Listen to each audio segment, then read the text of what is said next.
y'all get an opportunity at the belt, but once again, we so blessed to fight him. Listen, we're giving you an opportunity. He got the belt. He got the belt. He got the belt. He did not come to. That's what you say. He did not come.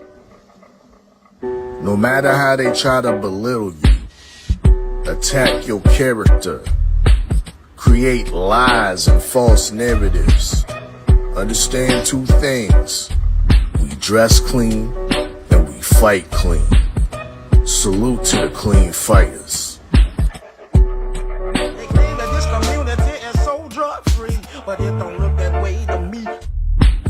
And I started thinking to myself, man, what did he do to make them niggas that mad? Like usual suspects here. Went from heaters up to fevers up, bitches in the back, the seat is up. Now I'm 10 times the EBITDA.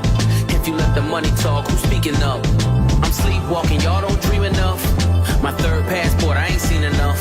If you can breathe up there, it ain't steep enough. The scale don't lie, you ain't even us. Yeah. Sure they want me hitter like an archer, but I'm not that sprint, so I starve her. How we fit 30 studs in the collar, open the sunroof, wave to my father.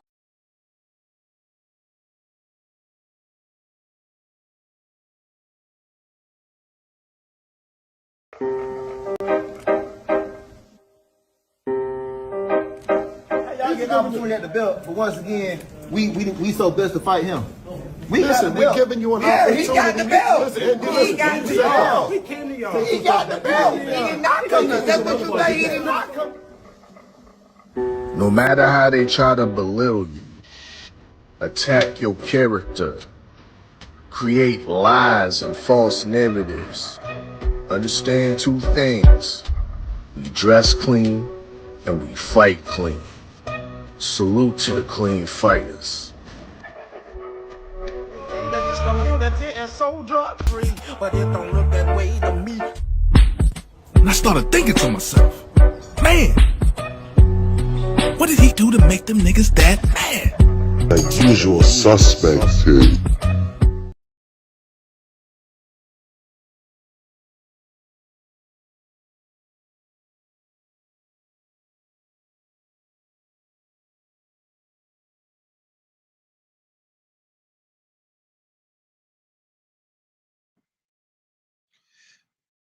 Yo, yo, yo, yo, yo, what it do, what it do? My peoples.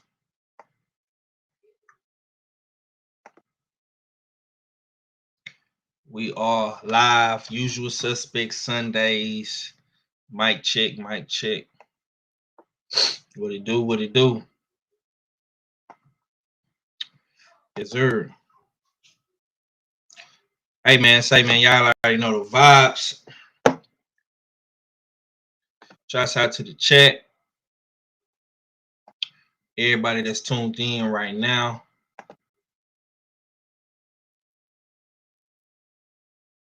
Much love to everybody, man, coming in the building. Oh, man, we got a lot to talk about today, man.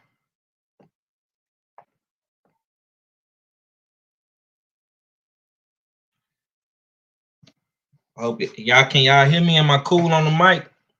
Am I cool on the mic? What's going down though? What's going down? What's going down? Usual suspect Sundays, man. You understand?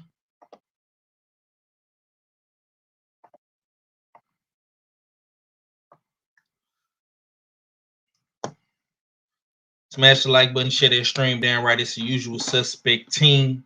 You understand me, man? Salute to D man. I see my boy D man in the building. Tay in the building. The aircraft carrier in the building. Salute, bro. Yeah, okay, y'all say I'm cool.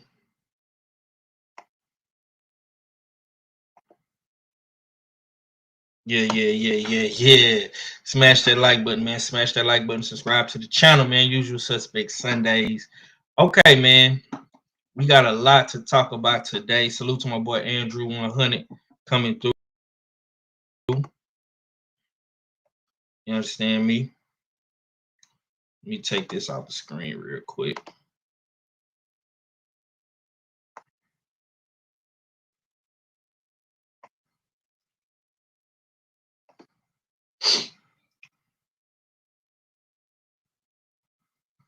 Yeah, there you go. All right. Salute to my homeboy, Mr. Sheldon, in the building. I see you, Mr. Sheldon. Salute to you, brother.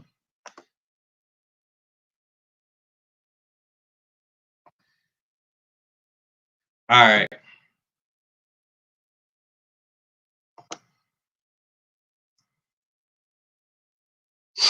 Man, we had a dope weekend of fights this weekend. I don't know if y'all watched any of the fights, but we did have some cool little fights. Salute to MVP, man. Salute to Jake Paul and MVP, Most Valuable Promotions, man. They did their thing out there in Florida. I don't know if anybody watched them fights, man. But man. This dude right here above me, man. This dude, he stole the show in a real way, like for real. The homie Abass Baraou out of Germany against Johannes Tellis. Man, that was the fight for me, man. I don't know if y'all seen it, but you know what I'm saying? Salute to everybody that fought on this card, man. This was a 2-day event.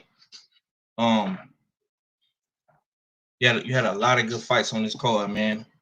I seen Kasashiya, little brother, or his relative, Lucas Body. You know what I'm saying? It was a lot of great people on this card. If you didn't tune in, but this fight right here, the Baraou and Tellis, man, stole the show, man. That definitely was fight of the night for me. That's the fight that probably stuck out the most to me. Let's see. The homie say AB got a chin on him. Salute to I Just Want the Truth. The aircraft carrier. Let's see who else up in here. Taylor's got his ass kicked, bro. I'm trying to tell you, bro. Y'all missed it, man. Y'all be sure to go tap them links, man. Shop Usual Suspect 6 because you fit the description. OD man say he ain't watching none of the fights, bro.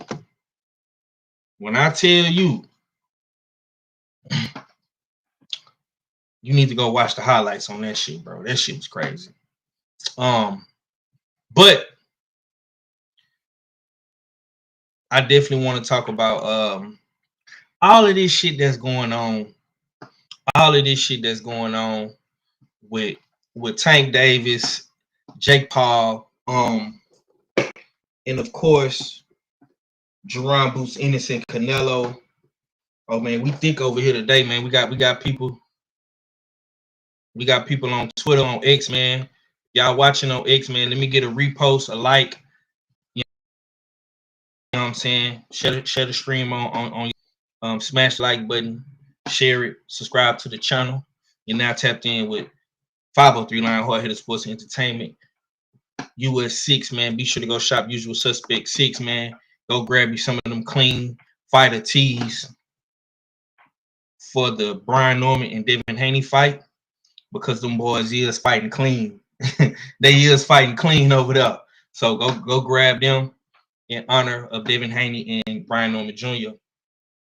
for the clean fighters, man. And we big up all clean fighters, you know what I'm saying?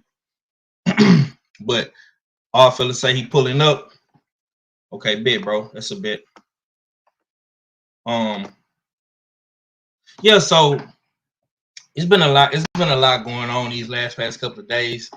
I've been keeping my ear to the street, and honestly, man, I really don't like I really don't like how Tank Davis has been out here talking to the people. He's been very, very, very disrespectful to his fans, and it's really it's not a good look for me, man. It's not a good look.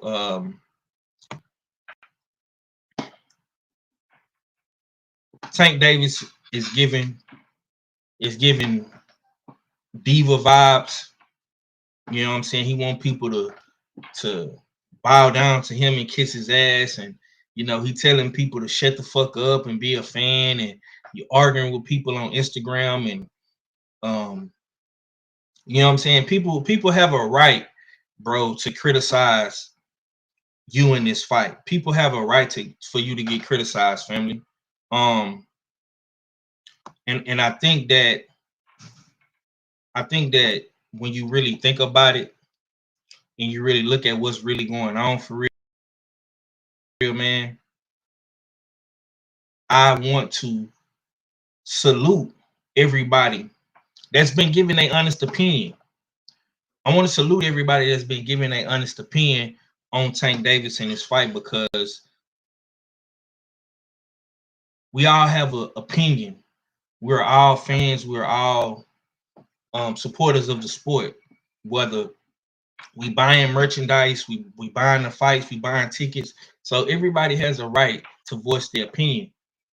And for Tank to come on the internet and tell people to shut the fuck up and be a fan, bro, I think people should be offended. I think people should be offended by that. You don't treat your diehard fan base like that, man. And honestly, man, if you looking around the internet, if you on Twitter, if you on YouTube, if you on Instagram, if you on Facebook, man, wherever you choose to, get your boxing news and your boxing information, you got a lot of diehard fans out here that's really supporting this dude. I'm going back and forth with dudes on Twitter all day because of Tank Davis. You know what I'm saying? And these dudes is riding with Tank. But you got some people that's criticizing this. And look, I'm not mad at Jake Paul. Like I say, bro, my stance on this fight is I'm not mad about what Jake Paul is doing, because Jake Paul is putting on. Jake Paul is out here putting on for boxing. He got guys like Abass, you know what I'm saying? Guys like Riviera, Amanda Serrano, Lucas Body. This man just did a 2-day event for all of the prospects and contenders. He's putting on for boxing in a real major way. So my beef ain't with Jake Paul. Jake Paul is doing great things for boxing, whether people want to give him his flowers or give him his credit, man. A 2-day event, giving fighters the opportunity. Salute to Jermaine Ortiz as well. He got a vicious ass knockout on the MVP card. So boxing. So what MVP is doing right now is actually great for the sport.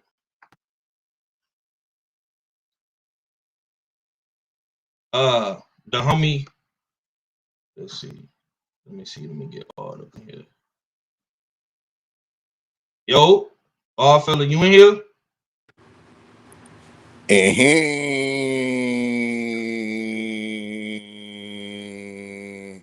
What to do, what you're saying, what to go on, it's your favorite, get your most hated all fella. Back for another one. It's Usual Suspect Sundays. Salute to 503 Line, the H-Town hard hitter, aka Mr. Texas Drip. Salute to everybody up in the chat. You know what I mean? Everybody that's over there populating and percolating over on X. Salute. You know what I mean? Make sure y'all tap in the next couple weeks. We about to embark and commence on season 2 of the US6 Fight League, the US6 Fight Pool.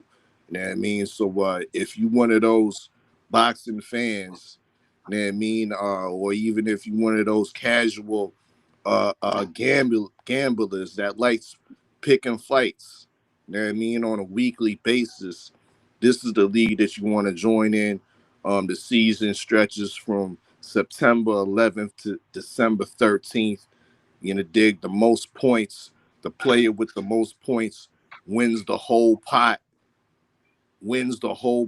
So that's what it is, and will be the holder of the crystal ball. So, like I said, if you interested in picking championship level boxing fights on a weekly basis, I mean, join the league, US6 Fight League. There is an entry fee. The price has went up to $15. One time cost for $15 for season 2. and that goes into the pot. And once again, the top player wins all the money in that pot. We looking for 25 to 30 players this season. Last season we had 15. We wanna double that for season 2. So contact one of the usual suspects. You know what I mean? Whether it's on YouTube or whether it's on IG, or contact u- usual suspects on IG, US6 on IG. DM us, and we'll give you more information on that. Okay. Yeah, man. Salute to the chat, man. Y'all definitely up in here today. I see we got us some trolls up in the building. Awful. I'm gonna ask you though, man. Have you watched any of the most valuable promotions, prospects cards? Did you get a chance to see any of the boxing over the weekend, bro? To be honest, no, I didn't see the card in its entirety. I did see the massive upset. I did see that.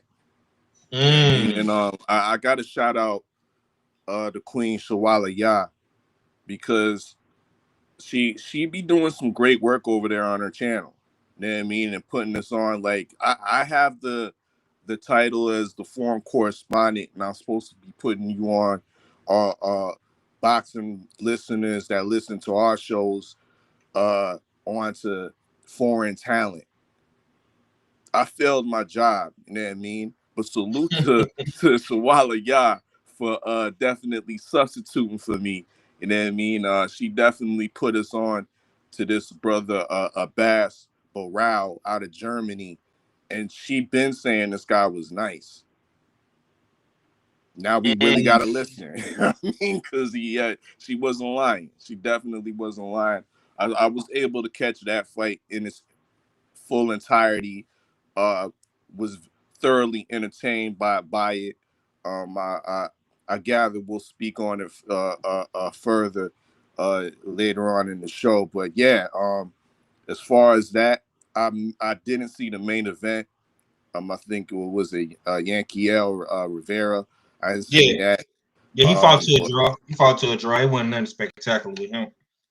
I didn't see Lucas Batty, even though that's Oh, bro, you Canadian didn't see content right Lucas now. body, I bro? didn't. So I have no clue. I have no clue what happened with that fight. With that fight. So you're gonna have to update me on that. But I've never been overly impressed with Lucas. He does have power, but he's one of those guys to me that he sits around, he waits for the perfect punch too much instead of letting his hands go and working behind his jab. So yeah, let me know. How did Lucas look? What did he do? Lucas looked good, man. He almost got the stoppage in the 8th round against Gutierrez. He dropped him, hurt him real bad. He was saved by the bell, but he did not close the show. But he did do enough to get the win by landslide. You know what I'm saying? So shouts out to Lucas Body for that. You understand me? And he on to the next, man. I don't know how far he moves up in the WBA rankings.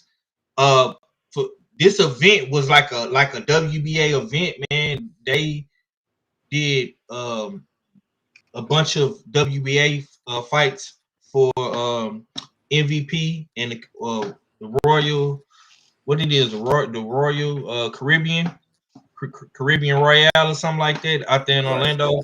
So yeah, man, you know, the WBA was in that thick, and Lucas Body did say that he would become Tank's mandatory after this fight, and he was trying to get in position to be Tank's mandatory after the Jake Paul fight. Did you see that?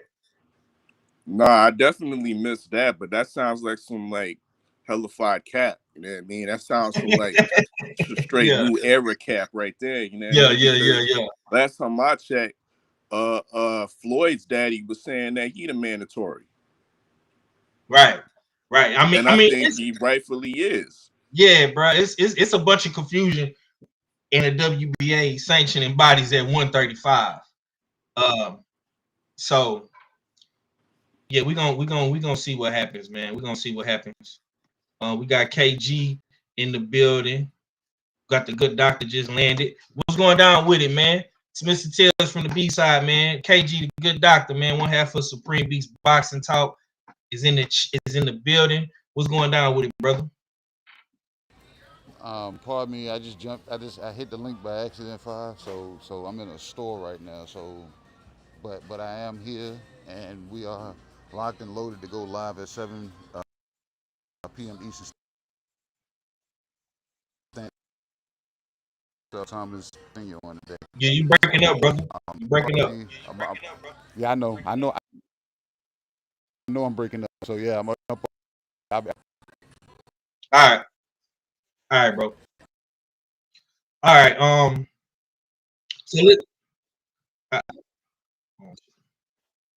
is he still trying to talk? Okay, yeah, we'll let K come back. Man, but it seemed like I'm looking in the chat, bro, and these Tank fanboys is attacking us right now, man. We on full-fledged attack, bro. Now, let me because they telling me in the chat, they telling me I need to worry about Devin Haney. He said I need to worry about Ryan the racist whooped yo pillow fisted glass jaw Devin Haney runner. Wow, bro, these boys is in full-fledged attack mode, all fella. But you know what I gotta tell them though, right? Just shut the fuck up and be a fan, man. shut the fuck up and be a fan.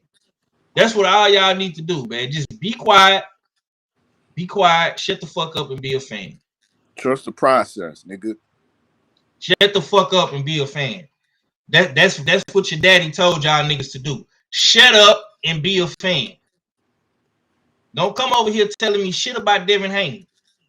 I don't know why y'all are putting Devin Haney in Tank's business, bro.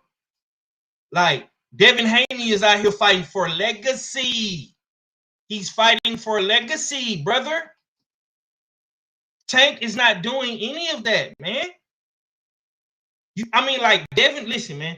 Devin Haney and Tank, you really can't put them in the same category no more, bro. You got an exhibition money man, and you got a legacy Hall of Famer champion in the other slot. So you really can't compare the two. I mean, what do you say about that? Because it seemed like these Tank Davis fanboys are just like in full-fledged attack mode, and you know they scrapping and clawing for any to get, bro.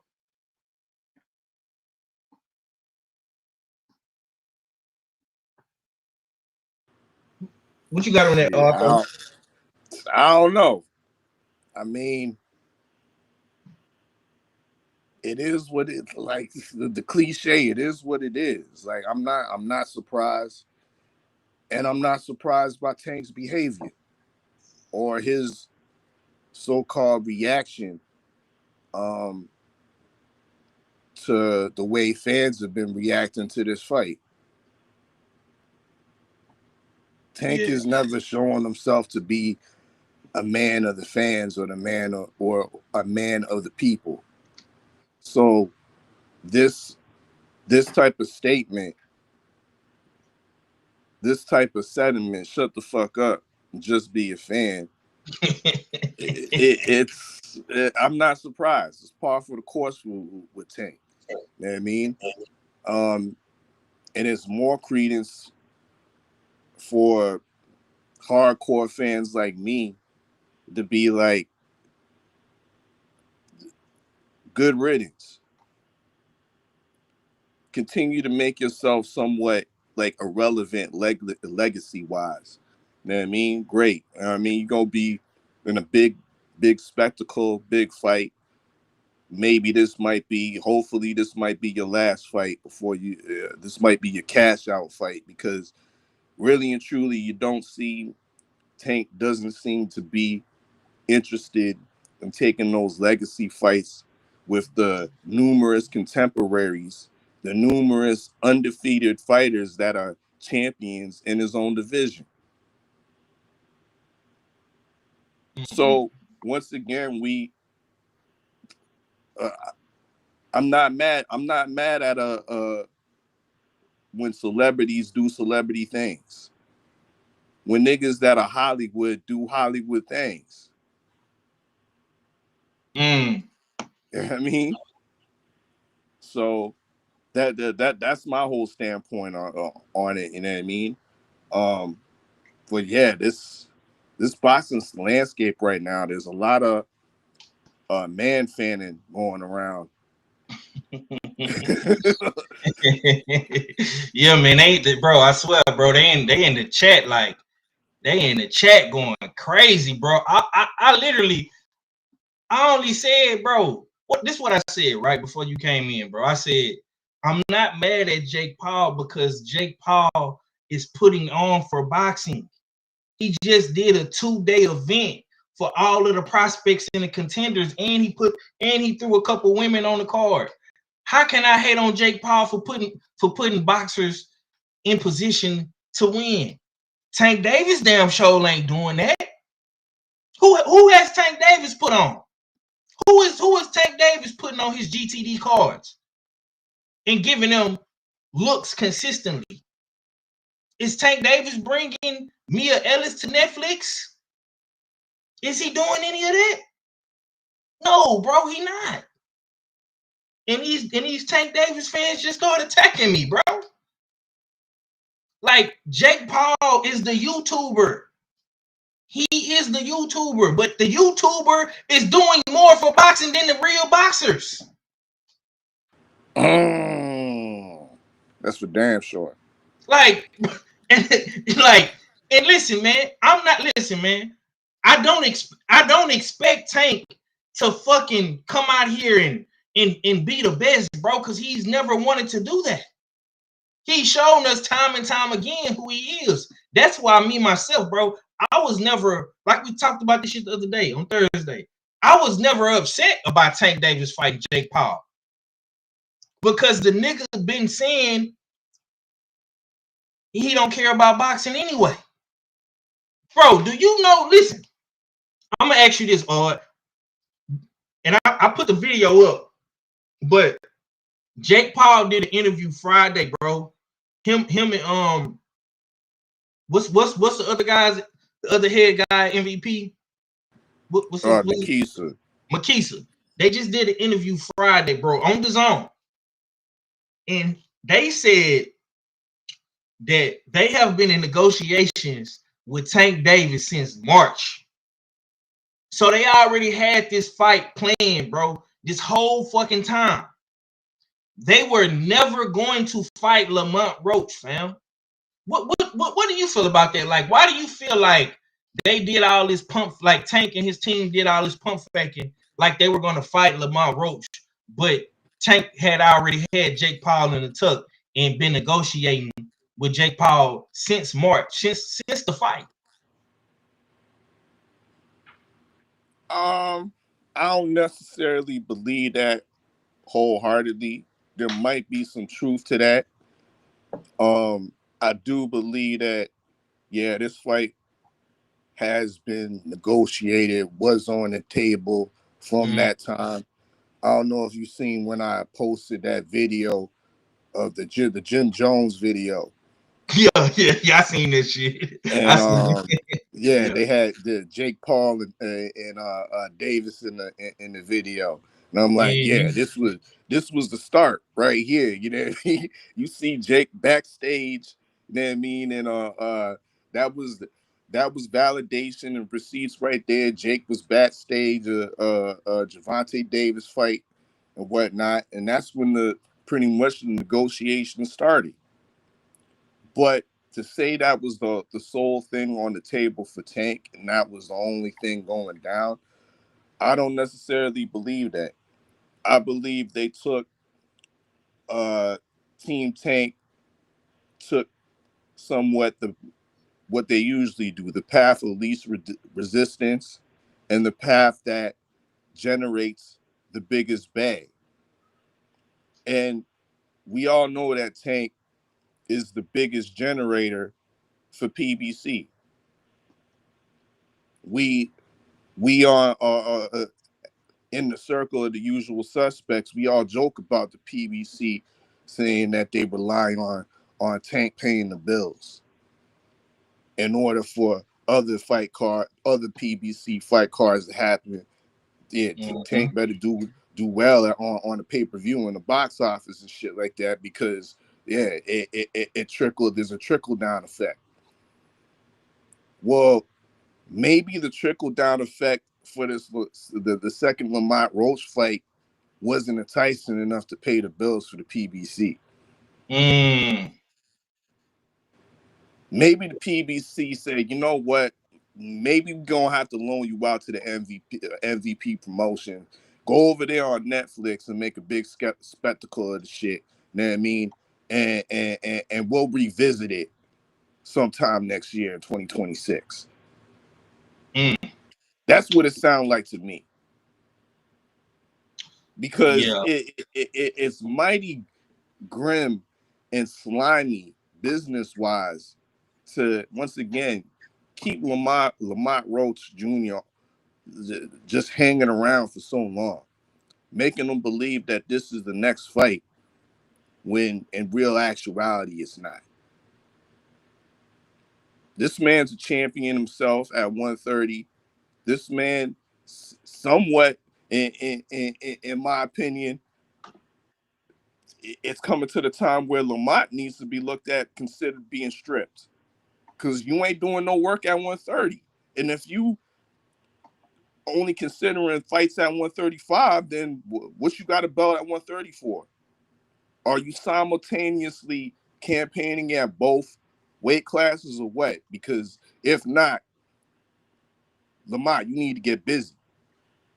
But his inactivity is due to the cause of PBC not being forthright with their plans. So at the end of the day, I think it has more to do with the PBC saying Jake pays the bills right now. Listen, man, these Tank Davis fanboy channels, bro, they are scrambling, bro. I have never seen a meltdown like this before, bro. Y'all boys is looking like ice cubes in 100-degree weather, bro. Y'all are melting, bro. Y'all are all over the place, man. Like, bro, listen, fam. I know y'all niggas hate Devin Haney, bro. I know y'all hate Devin Haney, bro. But y'all gotta stop using Devin Haney as a talking point, because Devin Haney and Tank Davis are night and day. They are not the same.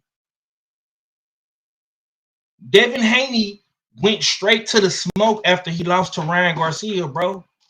When Tank Davis got in a tough situation and went life and death with a 130-pounder, he went to Jake Paul. It's a difference.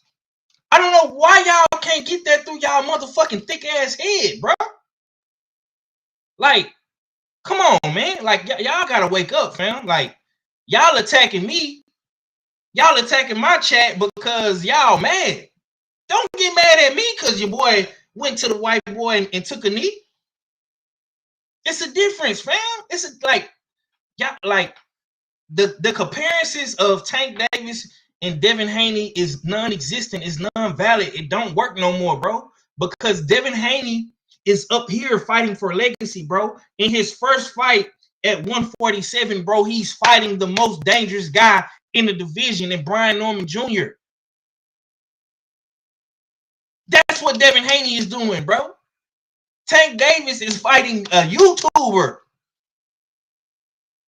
And he looked like a fucking hypocrite doing it because this man weighs 50 pounds more than all these niggas. He weighs more than Devin Haney. He weighs more than Shakur Stevenson. He weighs more than all these guys, bro. Jake Paul is my size. He's 200 pounds plus.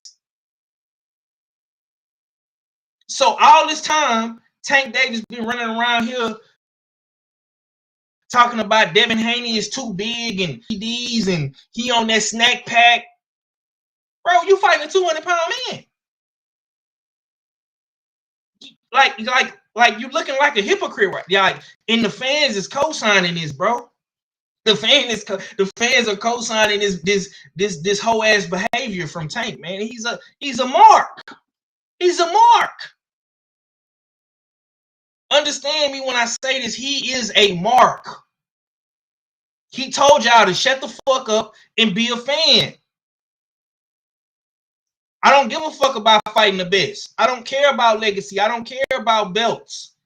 Shut the fuck up and be a fan. And honestly, you niggas is falling in line because that's all I'm seeing y'all doing is shutting the fuck up and being a fan. Well, we're going to come over here and we're going to attack. We're going to attack 503 Line and the usual suspects because they said Tank Davis shouldn't be fighting Jake Paul. He shouldn't be fighting Jake Paul, bro. Tank Davis should be rematching Lamont Roach. It's funny how motherfuckers were saying, oh, Devin Haney needs to get it back in blood. Devin Haney needs to get it back in blood. Why y'all don't have that same energy for Tank? Why Tank don't got to get it back in blood, bro?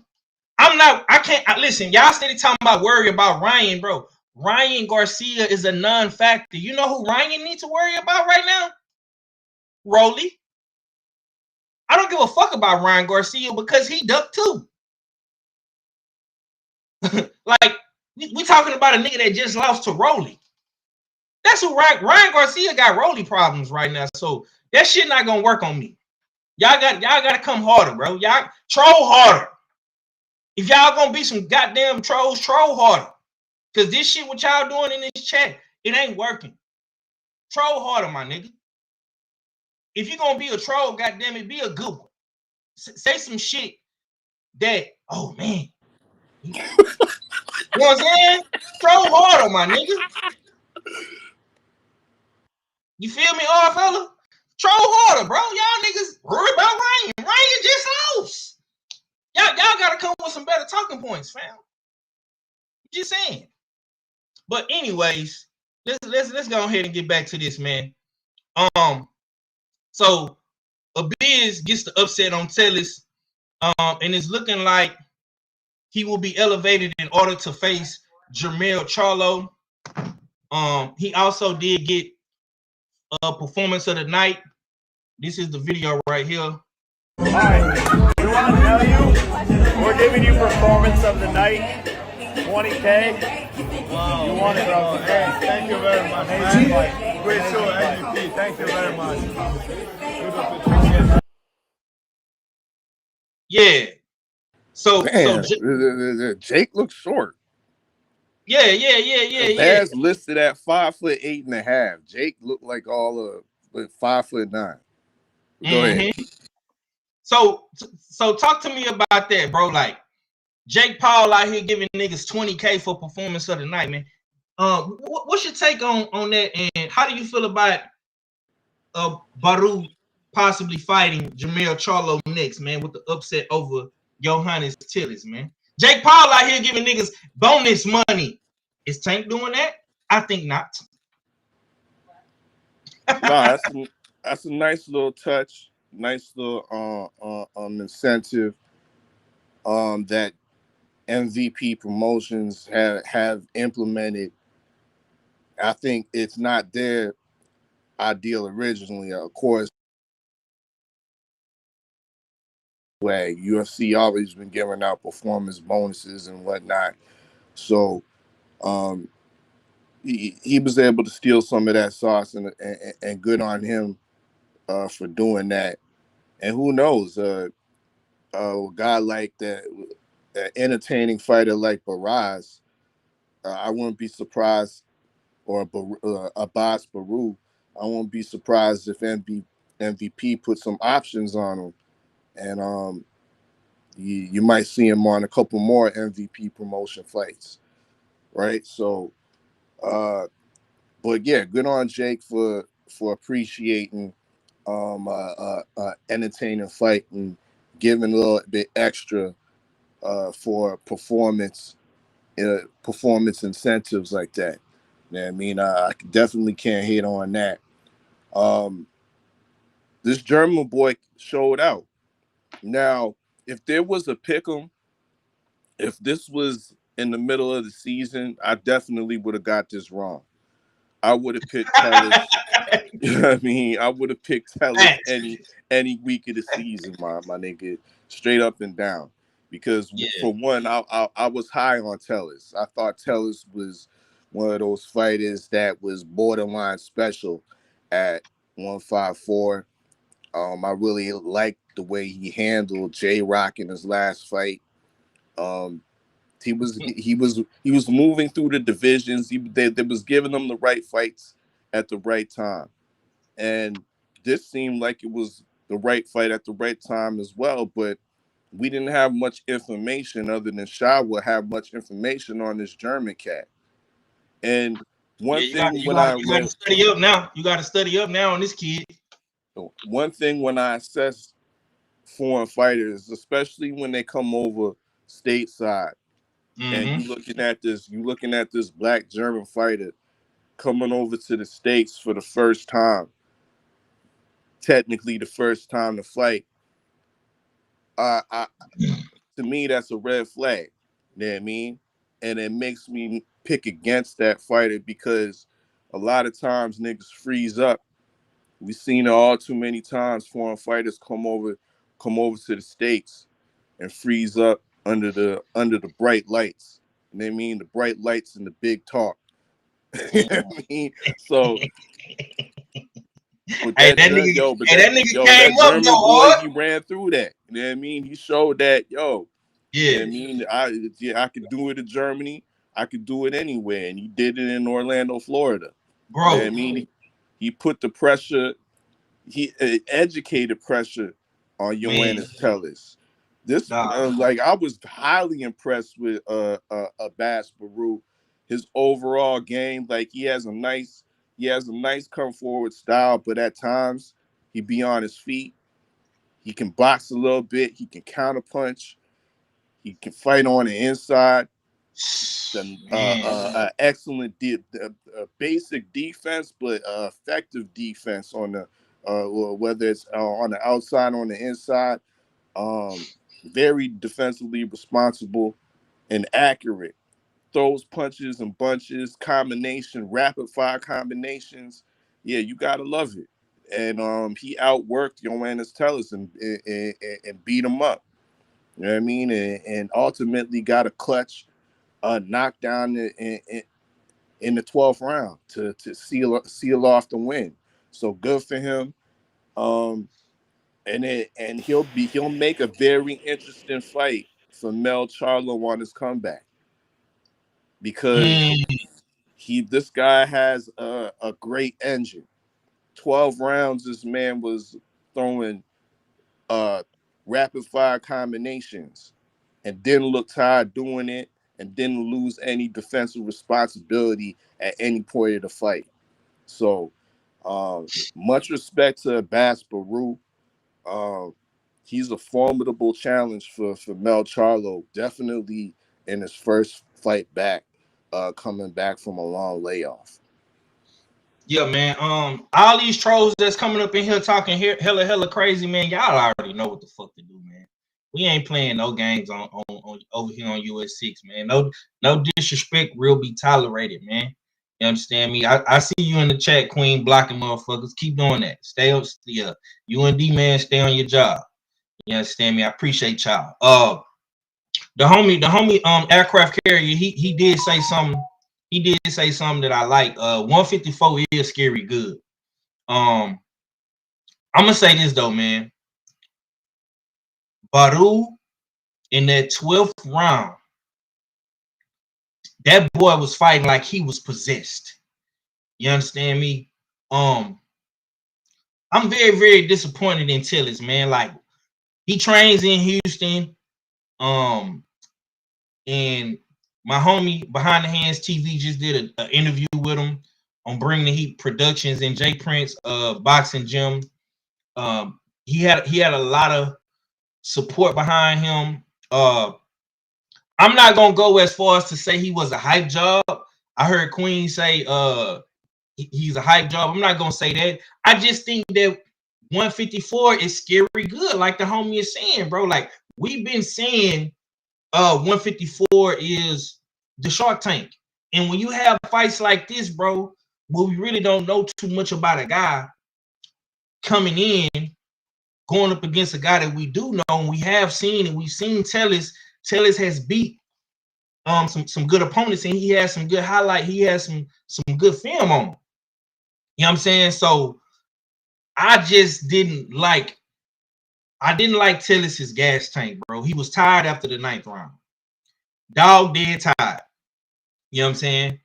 And in them championship rounds, bro, he folded. He folded, man. I don't know. I don't know what's going on with the Cuban style right now, man. But them Cubans been getting beat.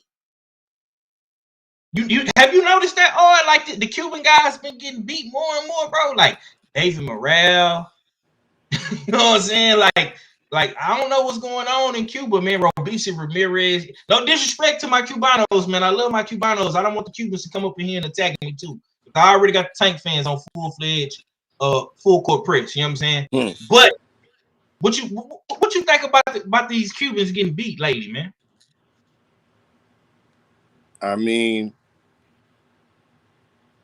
a lot of these the Cubans that you named off are like the kind of the new school Cubans. The new era, yo. Yeah, like so you look at the Robeisy's, the Tellus, right?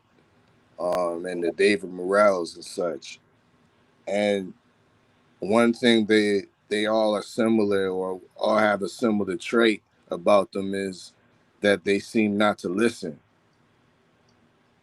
They seem not to go stick to the game plan or stick to the instructions of their trainers and go off of their athleticism or their perceived boxing IQ. And I don't think that happened so much in the Tellus fight as much as it did for Robeisy Ramirez and David Morrell. But yeah, those are, I think, traits you could relate to these three fighters, though. Yeah. One thing I kind of know, I have to know, did you see Coach what's his name out of Houston? Who, Coach Mark? Who you talking about? No. That coach, yeah, he coaches cats. He used to coach Morrell as well. Nah, he wasn't. And that's another thing, bro. Ronnie Shields wasn't there. Ronnie Shields. Oh, my bad. He wasn't there, bro. I noticed Ronnie Shields wasn't there. So could that played a factor? I don't know.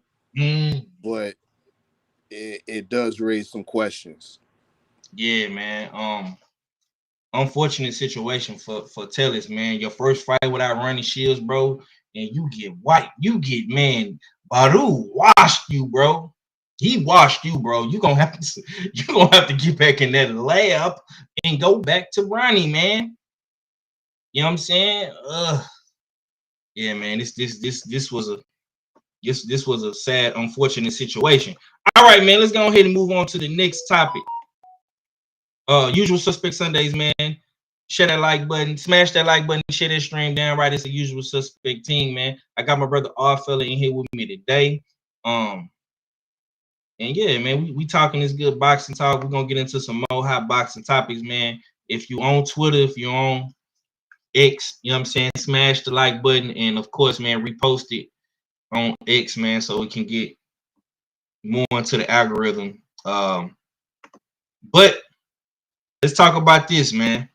Let's talk about this, man. Now, this right here set off a whole lot of controversy, theatrics, and dramatic takes in the boxing community, man. We do see Mr. Jaron Boots Ennis training in the mountains of California with Canelo, you know what I'm saying? So Alvarez, man, the Cinnamon and the Boots have linked up.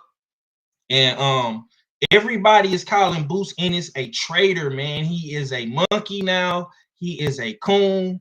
He has went and sold his soul to the cinnamon devil in Canelo Alvarez, man. And a lot of black fight fans out here are not feeling Boots Ennis training with the likes of Saul Canelo Alvarez. And let's see real quick. I want to get this right. Canelo also is training with he's training with Olympian Daryl Valsaint as well. So Canelo is working with two black fighters, two black, high level boxers. Darrell is a southpaw as well with quick hands, good feet, and we all know what Boots Ennis is, man. So Canelo is getting that work right now, man. And Bud Crawford, he has been in the gym with all of the young boys, man. He got a bunch of young killers in the gym with him. Shakur and his crew. You also got Lester Martinez is up there as well. Stevie So-Called Nelson. I mean, the whole B&B boxing. That camp right there is hella diverse as well, man. So, but a lot of people was upset when they seen this picture surface on the internet with Team Ennis in camp with Team Nello, man. And based off what we just seen, you know what I'm saying? Based off what we just seen last night, you know what I'm saying? Like, hey man, shit, you gotta be on your game at 154, Jack. Because I seen somebody in the chat earlier say, hey man, Lima might not be so soft. He might not be a can of lima beans, man. Fella, man, what's your take on all this, man? How you feeling about, Boots Ennis, quote unquote, selling his soul to Team Canelo, and he's a monkey and he's a coon, and how you feel about all this, brother? Yeah, the Hotep boxing community is definitely trying to spread the what I would perceive as a false word.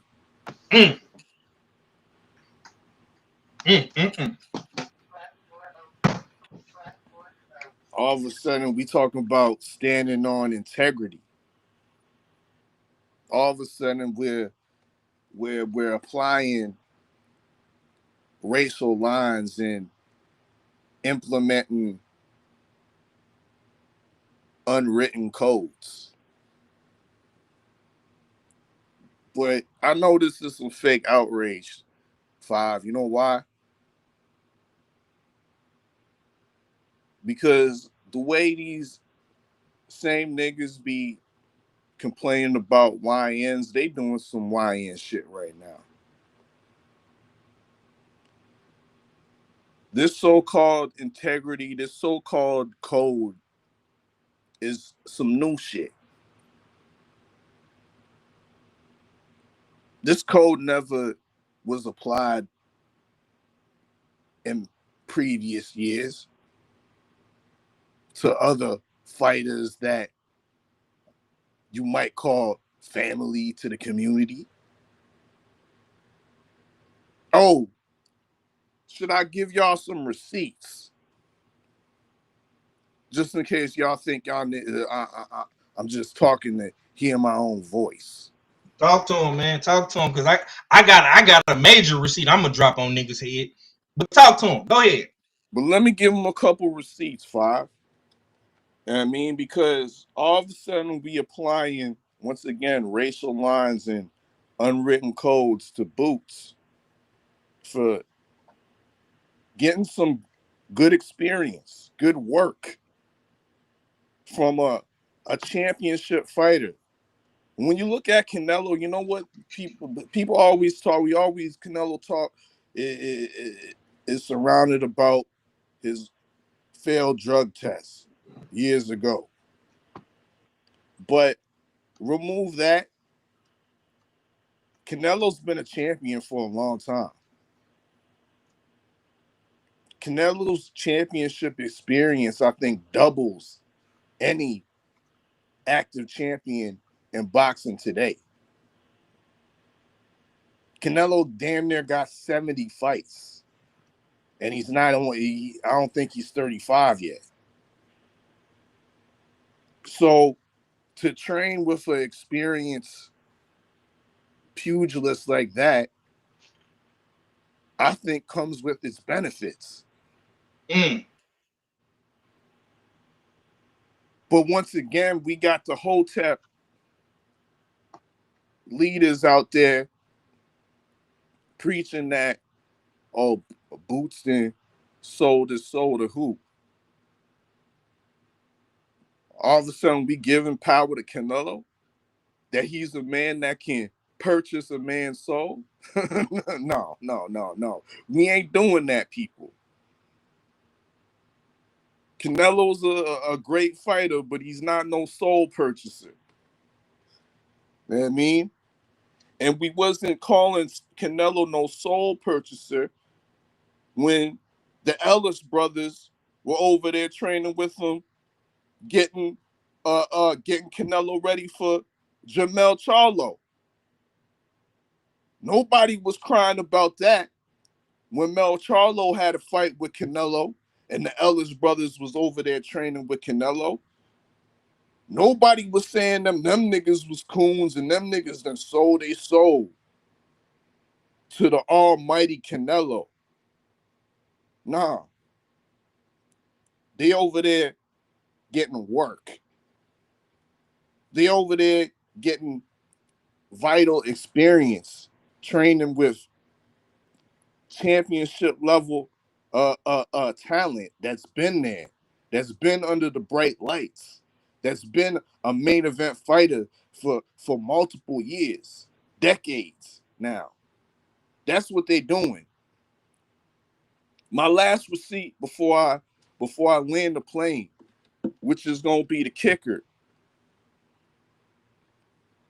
Why wasn't this code applied to our national treasure, Deontay Wilder? Huh? Why wasn't it applied back in 2012 when he decided to go over to Germany and train with Vladimir Klitschko and get Klitschko ready for AJ? A brother, a black brother. Was any of y'all Hotep niggas talking about, oh, Deontay sold his soul to Klitschko? Nah, we wasn't hearing that. That code, that so-called fake piece of integrity didn't apply. It didn't exist. So why should it exist now? Land the plane.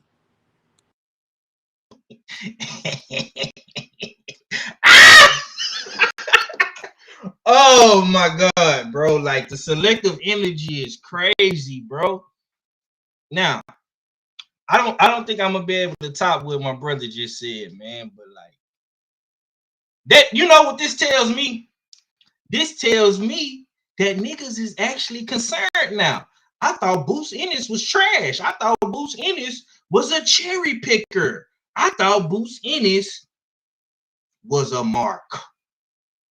But soon as they see the quote unquote cherry picker, the ducker, the nigga that ain't fight nobody, the nigga that ducked Brian Norman and ducked Devin Haney and all this good shit. Ooh, when they see him in Canelo cap, now he's a coon and a monkey. And he done sold his motherfucking soul to the cinnamon devil. But we all love our boxing history, don't we?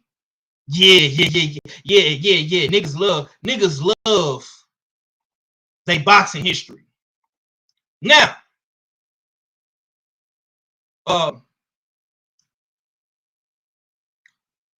we all love us some Sugar Ray Robinson, don't we?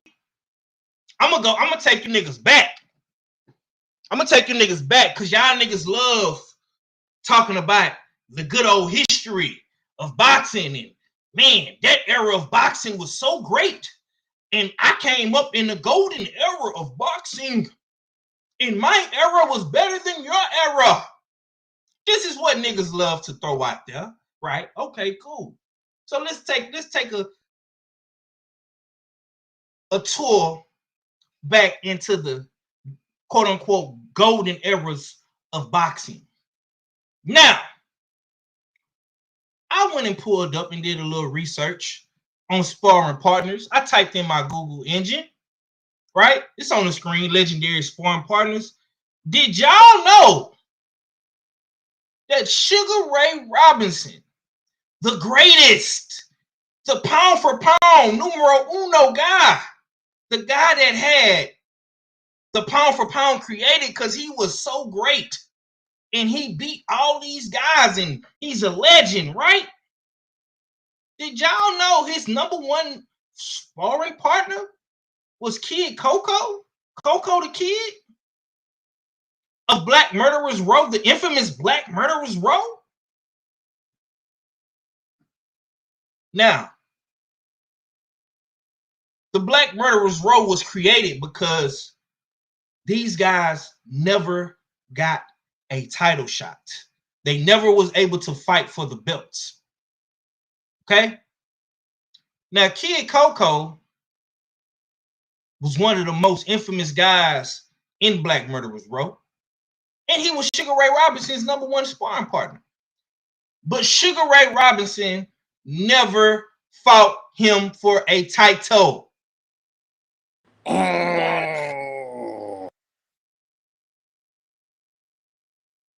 It was Sugar Ray Robinson on code? Was the Harlem Kid on code? Or he didn't want to put his black brothers in position to win because he never wanted to fight any of the guys on said Black Murderers Row. I don't hear nobody bashing Sugar Ray Robinson. I don't hear nobody talking shit about Sugar Ray. But we upset because Boots is in camp with Canelo? Oh, man. The selective outrage is crazy out here, bro. It's crazy. And I got another one for you. Let me go ahead and stroll on down. You know what I'm saying? We're not going to talk about Jack Dempsey. We're not going to talk about Floyd. But this one right here, though. Muhammad Ali and Larry Holmes. This is why Muhammad Ali will forever be my GOAT. And I put him above Sugar Ray. Unlike Sugar Ray, Muhammad Ali had an infamous sparring partner named Larry Holmes, who he chose to fight. Yeah. All them years, Larry Holmes was Muhammad Ali's sparring partner. Muhammad Ali chose to fight Larry Holmes. Give him an opportunity. Even when Muhammad Ali was on his last leg, he wasn't the same Ali like he was in the 60s and the 70s. But he still gave Larry Holmes an opportunity.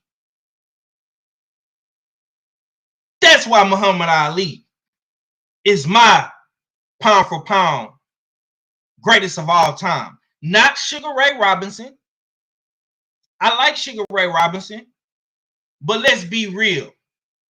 Sugar Ray Robinson was a fucking coon. But you niggas have selective outrage for niggas who y'all think is a threat to your favorite fighter. We all know Boots Ennis is a threat to your favorite fighter. We know he's a threat to Devin Haney. We know he's a threat to the guys at 154. You're not going to admit it, but he is. Yeah. You're not going to admit it, but he is.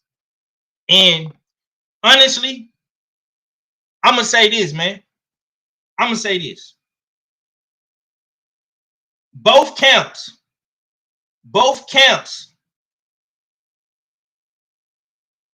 is diverse. You have multiple guys in the camp of Canelo that are black. You have multiple guys in Bud Crawford's camp that are not black. So to me, I have no problem with Boots Ennis going to Canelo and training with Canelo, out there working with Canelo and his team. Now, I will say this. The only thing that I'm worried about with him, with Boots, is bring your own food. Don't take nothing from none of them niggas. Because we do know that Eddie Reynoso, he do be in the kitchen whipping up he be in the kitchen whipping up them dirty chickens, if you know what I mean. If you know what I mean, put it in the chat. He be in the kitchen whipping up them dirty chickens. Now that's the only thing I am concerned about Boots Ennis, because Boots Ennis up until this point has been a clean fighter. I don't want Boots Ennis drinking none of that water. I don't want him eating none of that food.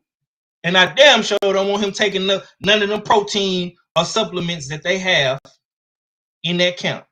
That's the only thing I'm worried about with Boots Ennis. But besides that, it's good work on both sides, man. We literally just seen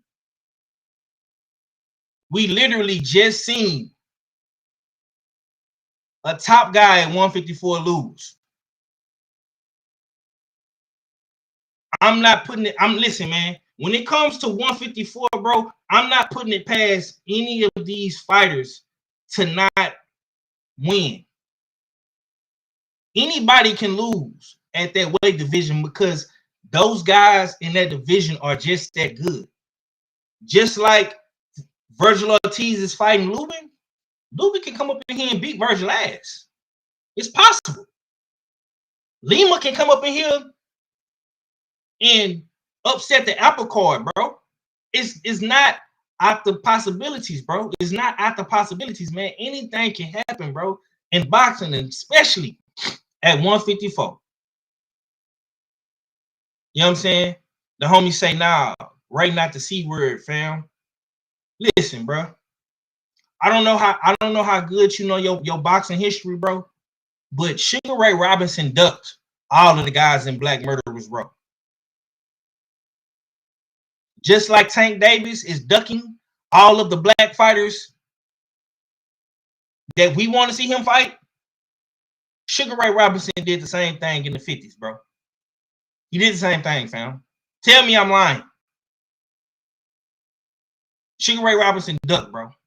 He ducked Kid Coco. He ducked Charlie Burley. He ducked them dudes at 154. I mean, on Black Murderers Row, bro. But these are facts. I'm not making this up, fam. Dudes like Sugar Ray would not fight Kid Coco now. Just like Tank Davis ain't fighting Devin Haney and Shakur and Richardson Hitchensons and Abdullah Mason and Kid Austin and all these dudes, bro. Sugar Ray is doing the same. Sugar Ray did the same thing, bro. Facts. You know what I'm saying? Yeah, Jack Johnson did the same shit too. Facts. Jack Johnson did the same shit. As soon as he touched the world heavyweight championship, because back in those times there was the world heavyweight championship and the colored heavyweight championship. Mm-hmm. As soon as he touched the world, he was on that same shit. Other black heavyweights couldn't get no shot. You know what Jack said? Ain't nobody want to see two black folks fight for the heavyweight championship. They want to see a black guy against a white guy. Yep. Same thing Sugar Ray did, fam. Sugar Ray went all the way to Europe and fought a fucking black dude in Europe instead of fighting his contemporaries in America like Kid Coco, like Charlie Burley. He didn't fight them dudes, fam. Same thing Tank doing. It ain't no difference. Jack Johnson did the same shit. See, over here, bro, we call a spade a motherfucking spade, fam. If it's bullshit, If I don't call it out, all fella gonna call it out. KG will call it out. Red will call it out. Stay will call it out. Ack will call it out, bro. We call a spade over here, fam. Anybody can get it. My favorite fighter, all fella favorite fighter, anybody can get it, bro. I just don't like how Boots Ennis is getting all this hate because the man is trying to get some high level work. What's wrong with Boots Ennis getting some high level work? We acting like Boots Ennis and Terrence Crawford is cool or something. At one point in time, we acting like Boots ain't got nothing to do. like he don't got no fight lined up. Like he ain't fighting the guy that has fought all the way up as a middleweight. Yeah. He fighting a big dude for his debut at 154. Mm-hmm. These are facts, bro. Like you said, Five, it's good work both ways. Straight, simple, and plain. Yeah, man. And I don't get me wrong, man. I love Sugar Ray Robinson, man. He one of my favorite dudes, man. He one of my favorite OGs. He one of my favorite GOATs. But when we have that conversation, bro, and we literally breaking it down and looking at it, fam, I gotta put Ali over him. Cause Ali sparred Larry Holmes all them years, fam, and he gave Larry Holmes opportunity, bro. Sugar Ray never did that for his sparring partners, bro. And Kid Coco used to whoop his ass. And oh, this is another fun fact about the Sugar Rays of the world. Your boy Sugar Ray Leonard, he's another one who used to spar them guys, them dogs. The Texas homie Quincy Taylor. He never fought Quincy Taylor, fam. These is facts. Never rematched Marvin Hagler after the first fight. So when we talking about GOATs, greatest of all times, I gotta give it to niggas like Ali. I gotta give it to niggas like Lennox Lewis. See what I'm saying? So it ain't no disrespect. These are just the facts. And I'm calling a spade a spade. I'm keeping it all the way true, bro. I don't have, listen, man, and I tell, and it's the same thing with Tank, bro. I love Tank Davis. I think Tank Davis is an entertaining, great boxer. But Tank Davis is not fighting the people who we want to see him fight, bro. Just like people wanted to see Sugar Ray Robinson fight the Black Murderers Row. We wanted to see him fight Kid Coco and them, bro. It's the same shit, bro. History has repeated itself, fam. It's the same fucking thing. That's why Ali is above Ali. That's why these niggas don't like Muhammad Ali, because Ali was that guy. And Ali didn't duck no smoke, bro. He fought everybody in his era. Joe Frazier, Ken Norton, George Foreman, Ernie Shavers, Larry Holmes. Like Ali was that guy. You know what I'm saying? It is what it is.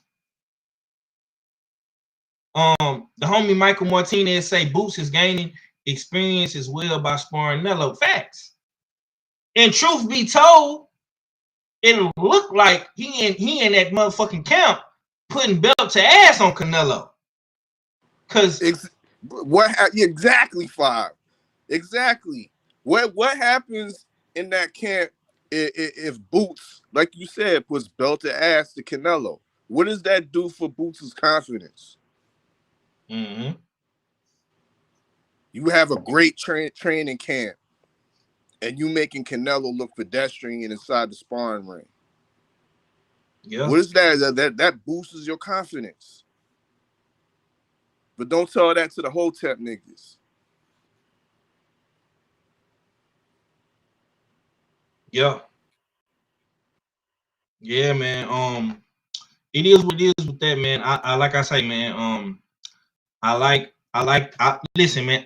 Listen. Me myself personally, all fella can tell you, I love watching shit like this. I love seeing these fighters locked in. Y'all tune into my Locked In with US6 series, man. We definitely gonna be covering all this stuff, man. And truth be told, if Bud Crawford go up in here and beat Canelo, bro, with all this shit he going up against, fam, with the steroid accusations, with the sparring partners and everything that Bud Crawford is facing right now, bro, it's gonna make the win 10 times more better for Crawford if he beat Canelo. I just think that niggas is worried now because they know that Boots Ennis is really one of them guys. I don't give a fuck what nobody says. We can call Boots Ennis a duck, a cherry picker, Eddie Hearn slave. We can say all that. We can say whatever we want to say about Boots, bro. But Boots is still one of them guys, and I think that he gonna make a whole lot of noise at 154. Queen said, "Do we care about this? Boots needs to get his work for his fight coming up too." Yeah, he got to. He got to get his work coming up. You know what I'm saying? Let's get into some more hot boxing topics. Let's see here. So coming off of this Tank Davis and Jake Paul situation, and of course, man, Lamont Roach is looking for an opponent as well. Let me see. Do I got it pulled up on here? No, I don't got it pulled up. I don't got it in my studio. But so Floyd Mayweather came out and said that he wants Carmel Motrin and Lamont Roach to fight. And I said in the group chat that Floyd Mayweather is being a petty ass ninja. You know what I'm saying? And Lamont was kind of being dismissive of Carmel. I'm gonna go pull the tweets up real quick. Because I thought I had it. I thought I had it pulled up, but I don't. Let's see real quick. Let me go to Lamont page.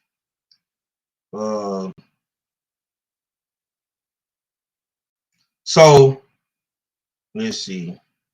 He said, Carmel said, let's run it in. I'll show the world what's really up. He said, Lamont said, respect young bull, but you know it ain't happening. Got big fish to fry, but when you get up there, when you get up to the top, I'll still be here. Carmel say, big fish, the rematch ain't happening. Move on. I am a bigger name than you in boxing. The fight will do numbers, and I'm chasing greatness. Ain't nothing stopping it from making it happen. Lamont said, shut the fuck up, little boy. I'll try and give you some grace. Don't make me call Zay King to watch you again. I'm the champ, little nigga. Just because Floyd begging for you to fight me don't mean it's going down. Get your rank up and play with somebody safe before I fuck you up. You know what I'm saying? What's your take on all this, man?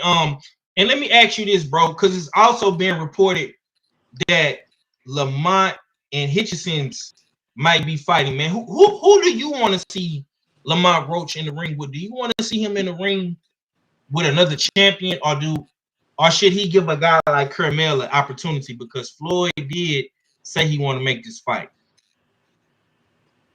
He said you want to make this fight, but I don't all the way believe him. Like, I almost thought Floyd was halfway trolling to see where it would go. You know what I mean? Because realistically, last time I checked, I don't know where Moten's ranked, but I don't know if he's ranked in a position to be fighting the champ at 130. Now, maybe they didn't talk no weight class, but maybe if this was at 135, it would be different. But at the end of the day, Moten does have a little bit of a name, but I see where Lamont Roach is coming from. Okay. There's bigger fish to fry right now. And Moten hasn't fried enough medium to little size fish in, in, in the tanner pool yet. He's still a little guppy himself, a guppy with a name. Yeah, yeah, But yeah.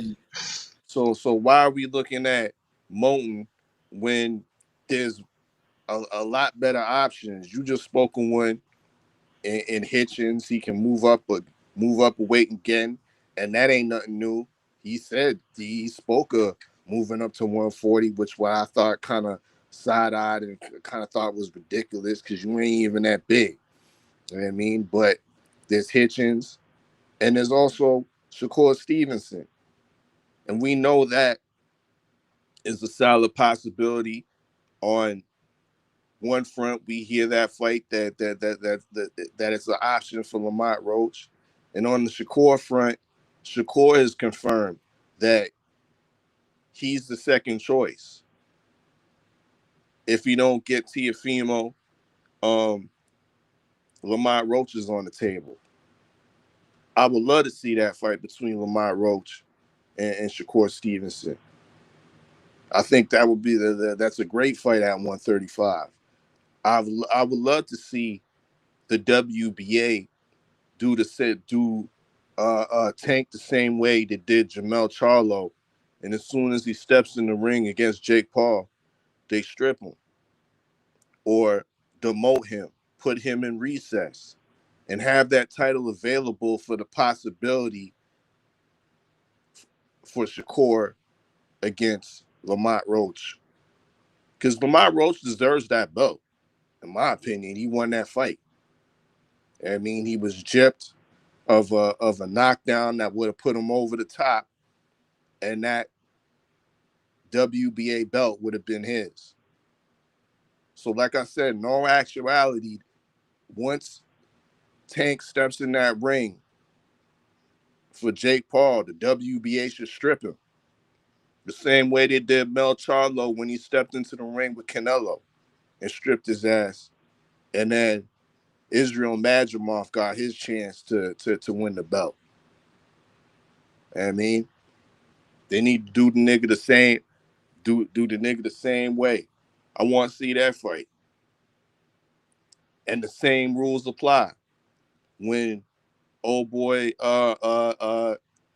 Lamont Roach steps into the ring with Shakur, they got to strip him of his 130 title that Lamont Roach has. Because there's hungry fighters at 130 that have been patiently waiting for their shot too.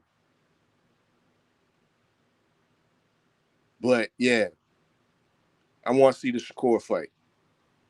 Okay, we got KG back, man. He didn't finally pull back up on us, man. KG, we gonna rewind it a little bit, man, so you can catch up with all of the topics we've been cooking on, man. So just whatever you want to speak on, bro. Go ahead. Man, it took everything in me. I was like on my way to the spot to set up, and I'm like I'm like these dudes is out there, man. I was like, do I talk them off the ledge? I'm like, I don't think so, because I'm like, I didn't hear anything y'all said was wrong. You know what I'm saying? So, what were y'all talking about before the boot situation? We spoke on the fight with Baraou and Tellis, the Okay, upset. yeah, I didn't see that. All right, well, yeah, all right, well, boots. Yeah. No, that's work, man. That's iron sharpening iron right there. Mm-hmm. I am saying I'm not even mad at that. The kid is at 154 pounds. He has a contract to fight set up, right? So, Yeah. you know what I'm saying? If I get a call to go to Lake Tahoe or wherever Canelo's training at, yeah, let's get this work. You know what I'm saying? I got kids that's in the gym every damn day. Don't matter who it is. They said, let's get this work. Let's get this work. You know what I'm saying? For sure. Tank uses that phrase, for sure. For sure. Yeah, that's all I hear in the gyms. You want to get this work over here with this guy? For sure. You don't act, they don't care who he is, what color he is, you know what I'm saying? If he blind, cripple or crazy. Yeah. Is he working? I'm gonna get some work. You know what I'm saying? So why not go get, you know what I'm saying, go get polished up, you know what I'm saying? Where he won't have to be called, you know what I'm saying, anything except for boots. No other pairs of shoes, no Crocs, no socks, you know what I'm saying? No slips, no slip-ons, you know what I'm saying? No, I got some Birkenstocks on right now. You know what I'm saying? So, you know what I'm saying? Do we call them that? You know what I'm saying? Stacey Adams, you know what I'm saying? We can call them a plethora of different kinds of shoes, you know what I'm saying? But like I said, we get back to them just calling the kids boots because, like I said, he was a non-factor because they said he ducked everybody and he wasn't fighting, you know what I'm saying, anybody of note. His resume, you know what I'm saying, he has 30 fights and he hasn't fought anybody, you know what I'm saying, and he's fought guys smaller than him, he's brought guys up. So, you know what I'm saying, what's the uproar about? You know what I'm saying? Boots don't owe Bud anything. Last time I had checked, Boots was calling for a Bud fight when he was at 147 pounds. He was calling for Earl. He was calling for an Earl Spence fight when he was at 147 pounds. Wasn't he a mandatory for one of those guys or both of those guys? You know what I'm saying? Yep. So he don't owe neither. You know what I'm saying? Nobody anything. You know what I'm saying? I guarantee if this camp had went about and Bud had gave him a call, say, hey, you want to work out with me? And they probably would have talked some shit. Say, hey, nigga, you gonna fight me? Yeah, I fight you. But you want to work out with me for this? You know, for this camp? They probably would have been working out together. Would have been a different narrative? Brothers working out together, brothers helping brothers, or I don't know. You know what I'm saying? Because I don't think Bud looks at you know what I'm saying Boots and say why you go work with Canelo. No, he probably told him again because you got a tough fight ahead. Our fella said it. He said Lima might not be Lima Beans.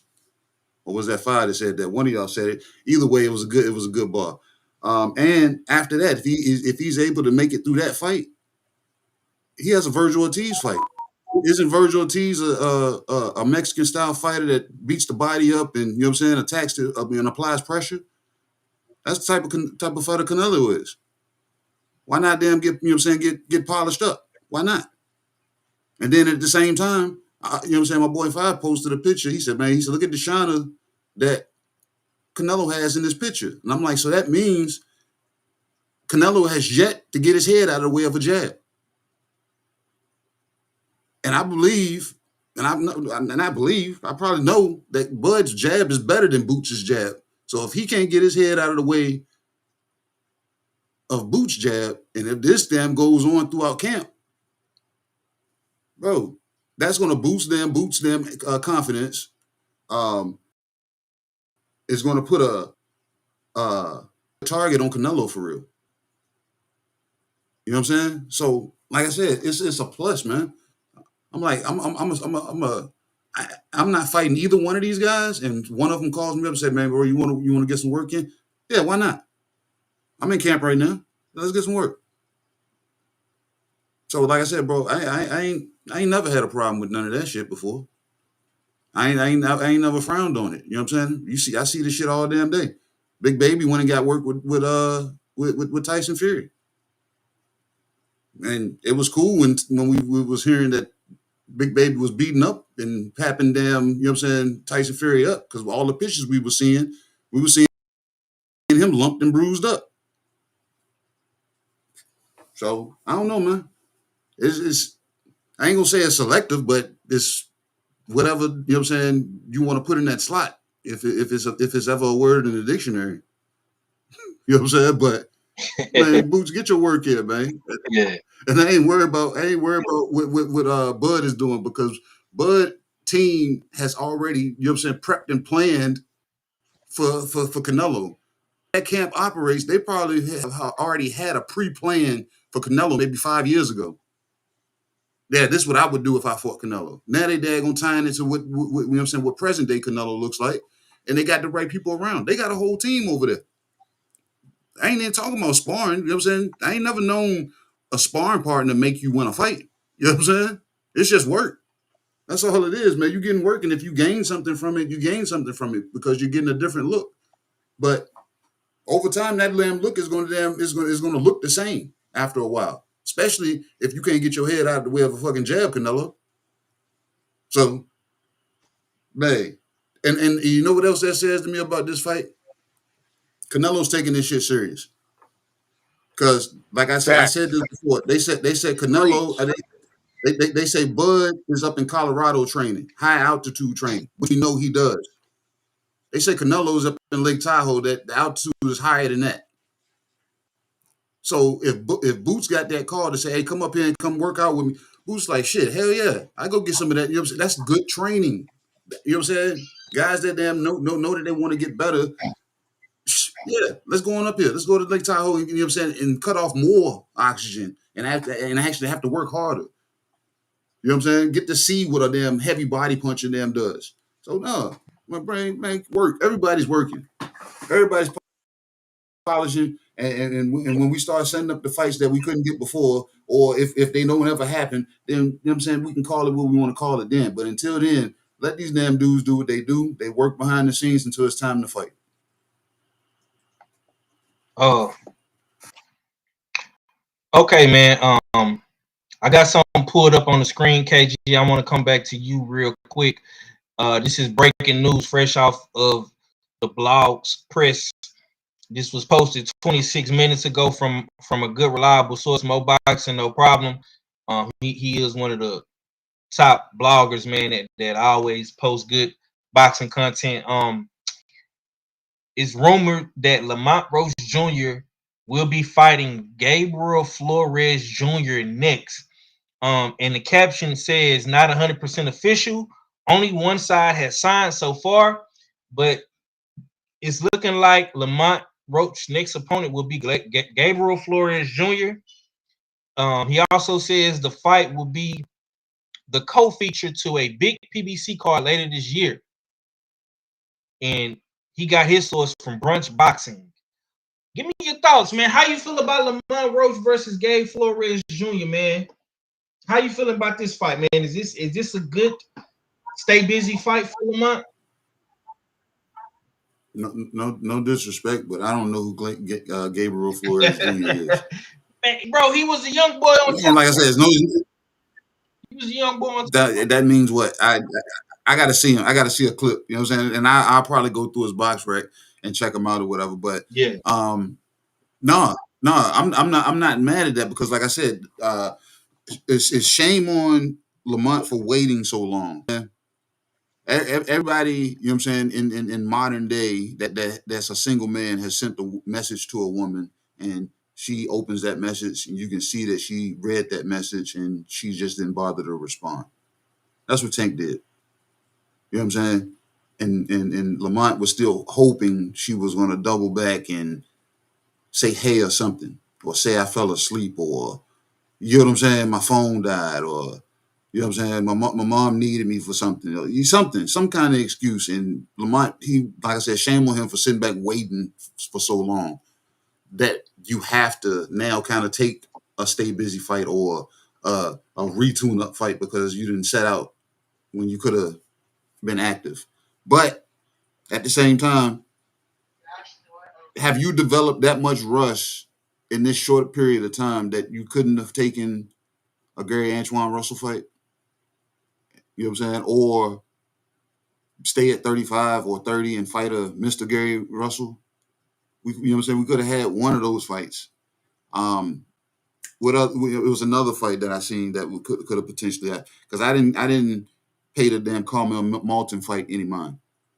I really didn't. You know what I'm saying? Because I said that's a psychological fight. I said because if that kid would have come out there, guns are blazing, 100 miles an hour, all fire and piss, he was going to get taught a lesson like deep.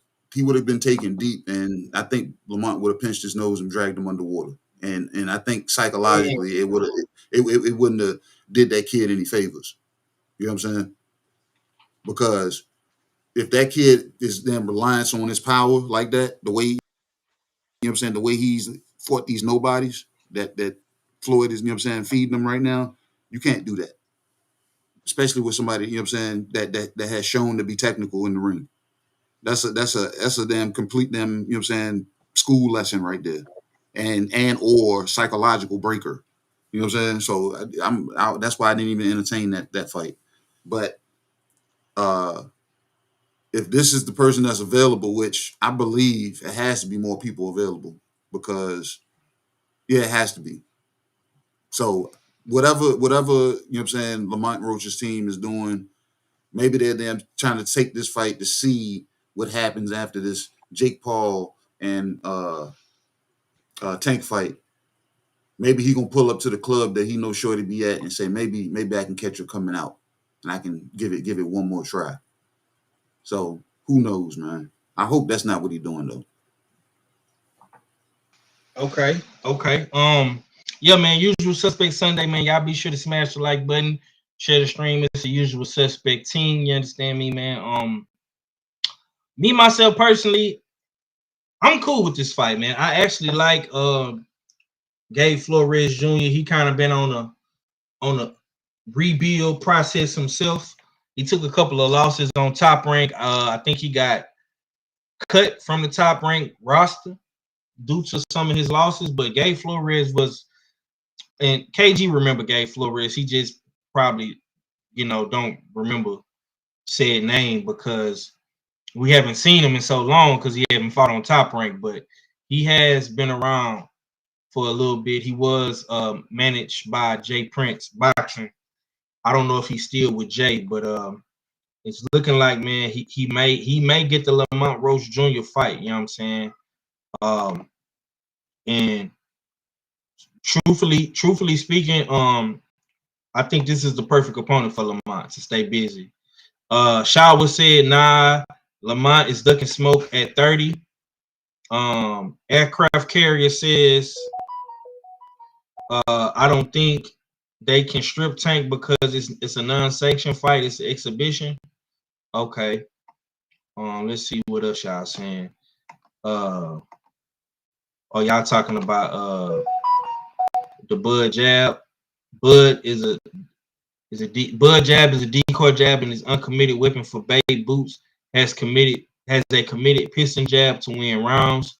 Boots will be a fool to turn down that Canelo work. Absolutely, bro. I agree wholeheartedly with you, bro. Fella, what's your take, man? Do you remember Gabe Flores Jr. and how do you feel about that being a potential opponent for Lamont Roach? Do I remember Gabe Flores Jr.? Yeah. Absolutely not. Damn. and I thought it was me. Nah, it ain't just you. Ain't just you, good doctor. And I'm with you, good doctor. Shame on Lamont Roach Jr. for waiting around, and shame if this comes to fruition. Your stock is at its peak, and coming off your peak, you're backing into Gabriel Flores Jr., a guy who Five described that we don't remember him because he got cut off the Top Rank and he ain't been around for a little bit. But yeah, he's still kicking around though. That type of guy. When you got guys in your home region calling you out on these streets, a guy by the name of Mr. Gary Russell Jr. and you low key avoid that for the potential of this fight, I'm not with it. I'm not with it at all. If you're gonna consider Gabriel Flores, you might as well consider Kermel Moton, in my opinion. If you're gonna consider Gabriel Flores on a potential undercard to a PBC event on Amazon Prime, you might as well consider Kermel Moton. I'm done. Salute to Johnny Boy, man. He say all the pro blacks crashing out over Boots and Canelo sparring. Clown emoji. Well, brother, ain't listen to what we said, man. You gotta go back and rewind the tape, brother, because ain't nobody crashing out on these parts. You know what I'm saying? On this stream, we actually are happy for Boots Ennis getting the opportunity to fight or spar or train with Canelo Alvarez. I think it's a great opportunity. It's a great look, and we like seeing shit like that. So try again, buddy boy. Listen, I keep telling y'all, troll harder. Troll harder, man. Y'all gotta troll harder, bro, when y'all come over here, man. That shit we don't get outraged when we see trolls in the chat over here, man. You know what I'm saying? The pro blacks, this is pro boxing over here, brother. It ain't pro black nothing. We definitely love our black people, but it's pro boxing over here, Jack. So you gotta try again, Johnny boy. Shaw will say, I think non-blacks need to mind their business and do, because boy, they been trolling hard, man. These trolls is coming out the woodworks, man. Tank Davis fighting Jake Paul and Boots Ennis sparring Canelo, man. Y'all, boy, I love it though. Keep on coming over here, man. You know what I'm saying? All right, we got a couple of more hot boxing topics to get into.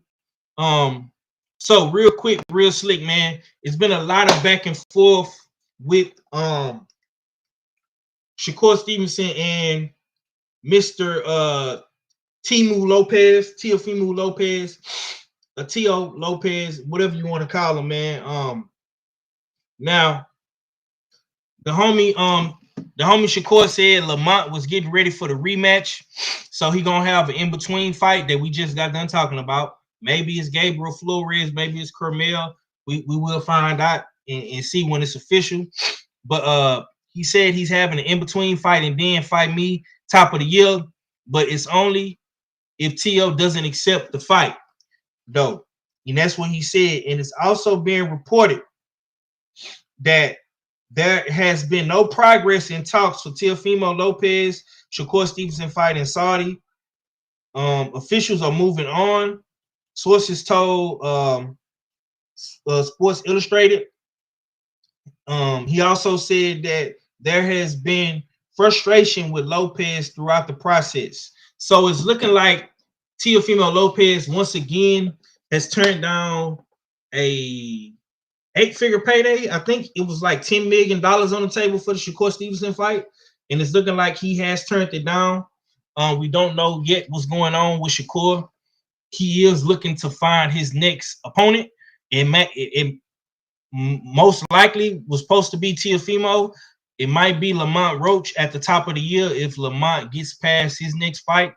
Arthur, I'm gonna come back to you, man. What's your thoughts, man? Teofimo Lopez once again can't seem to get past the negotiation line to get said fights with any opponents, man, any top opponents, man. How do you feel? Who do you want to see Shakur Stevenson fight next? And what's going on with Teofimo? And what's your take?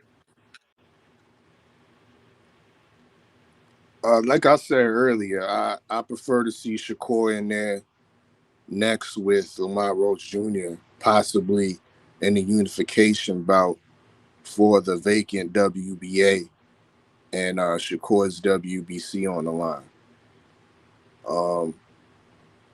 I'm not really for the Teofimo fight for obvious reasons. I'm fine with Teofimo continuing to fade off into irrelevancy. So much so he's out here begging money, begging for fights on offshoot boxing promotions like Aiden Ross's shit. I don't know if you saw that. Aiden Ross got this little You know, I seen that. I made a video about it. yeah, that he has some type of misfits type of boxing type of league. And Teofimo ended up pulling up and offered his services. You know what I mean, he offered his services like a beggar coming in off the street to get to your restaurant saying, uh, I wash the dishes and rinse the bottles for room and board type shit. That's what Tiafimo was doing. Damn. You know what I mean, so yeah, let him stay in that. Let him stay in that bracket. Mm-hmm. I mean, because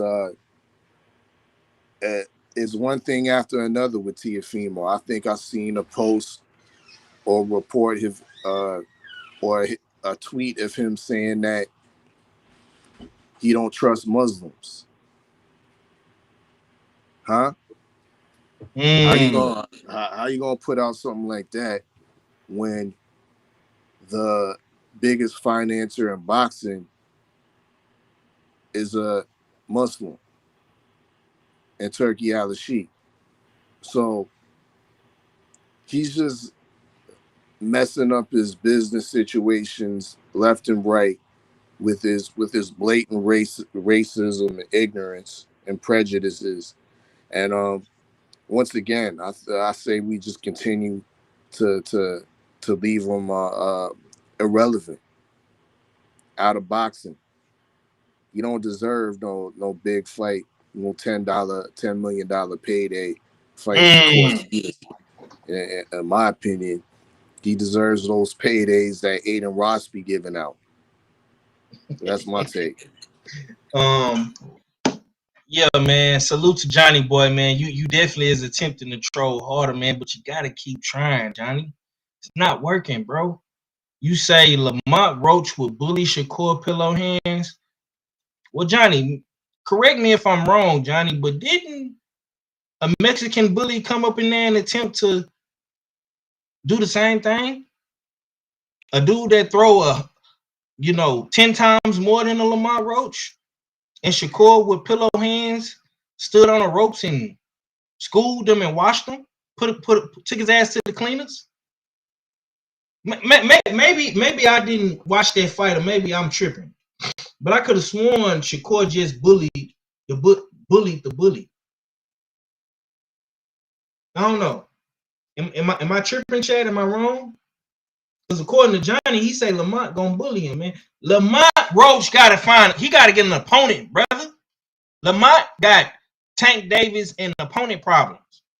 And according to my brothers in the chat, they don't even, it's so crazy right now. They don't even remember Gabe Flores Jr. I remember Gabe Flores. They don't even remember the nigga that's possibly getting a fight with Lamont. They don't even remember this guy. No disrespect to Gabe. I mean, you know, if you get the fight, man, you'll make niggas know your name then. You feel me? But Lamont Roach got opponent problems. You know what I'm saying? We don't know exactly when and where Lamont is gonna fight at, brother. Shakur and I already fought twice this year. So he good. You know what I'm saying? But if Lamont Roach and Shakur Stevenson do fight, Johnny, I want to see you back in the chat talking your shit. And I want you to troll harder. You gotta troll harder. Salute to the autism boy, my boy Cottage 81. Salute to you, family. Salute to New York pulling up on us, man. KG, what's your take on Tiafimo turning down the Shakur Stevenson fight, man? How do you feel about this whole situation with Tiafimo? And who do you want to see Shakur Stevenson fight next? Do you want to see Shakur versus Lamont? Is that the fight you trying to see, brother? Let me know. Tio is the biggest showman in boxing. Because Tank is already the motherfucking star. So he can't be the motherfucking star. So he can't just go to the circus. You know what I'm saying? So he is the master showman. He wants to run the gauntlet. Shakur, the fight's not big enough for him. It's not big enough. If he had it his way, he would fight 5 Shakurs in one night. He wants to be a showman, bro. We got to start believing these fighters when they tell y'all who they are. Because when they scream about the fact that, oh, I've never made $1 million, and now when money is being offered to you, now you're pulling, you know what I'm saying, you're stepping back saying, it doesn't match the aesthetics I'm looking for. Like, we're giving you them, you know what I'm saying, more money, 100% more than what you've made. It just doesn't look the way I want it to look. He really wants to do something with Turk, but Turk's not going to promise him the commercial that he wants to put together. He wants to write, he wants to direct, and he wants to star in his own advertisement commercial. So these are the perks that I think T.O. is starting to lean toward. It's not so much the paydays. I want to be him. And it's not the fact that he's going to give people around him to say he's him. He's going to tell you that he's him, and I have to be unapologetically myself when I do it, which translates in T.O.'s name, you know what I'm saying, language. That nigga corny as fuck. So he's looking for certain shit that people, bro, I'm not. T.O. wants to damn parachute into the ring. They're like, well, can I at least zip line down to the ring like Shawn Michaels did? No, we're not going to let you do that. Come on, man. He wants to do silly shit.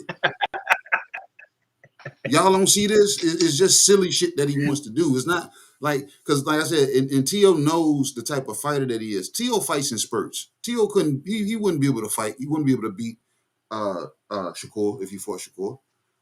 T.O. wouldn't be able to beat Devin if he fought Devin. You know what I'm saying? You know what I'm saying? Because it's the way he fights, and he knows this. He's a showman. Put him in there with somebody flat-foot. Let him fight Jose Ramirez. You know what I'm saying? Give him all flat-footed fighters.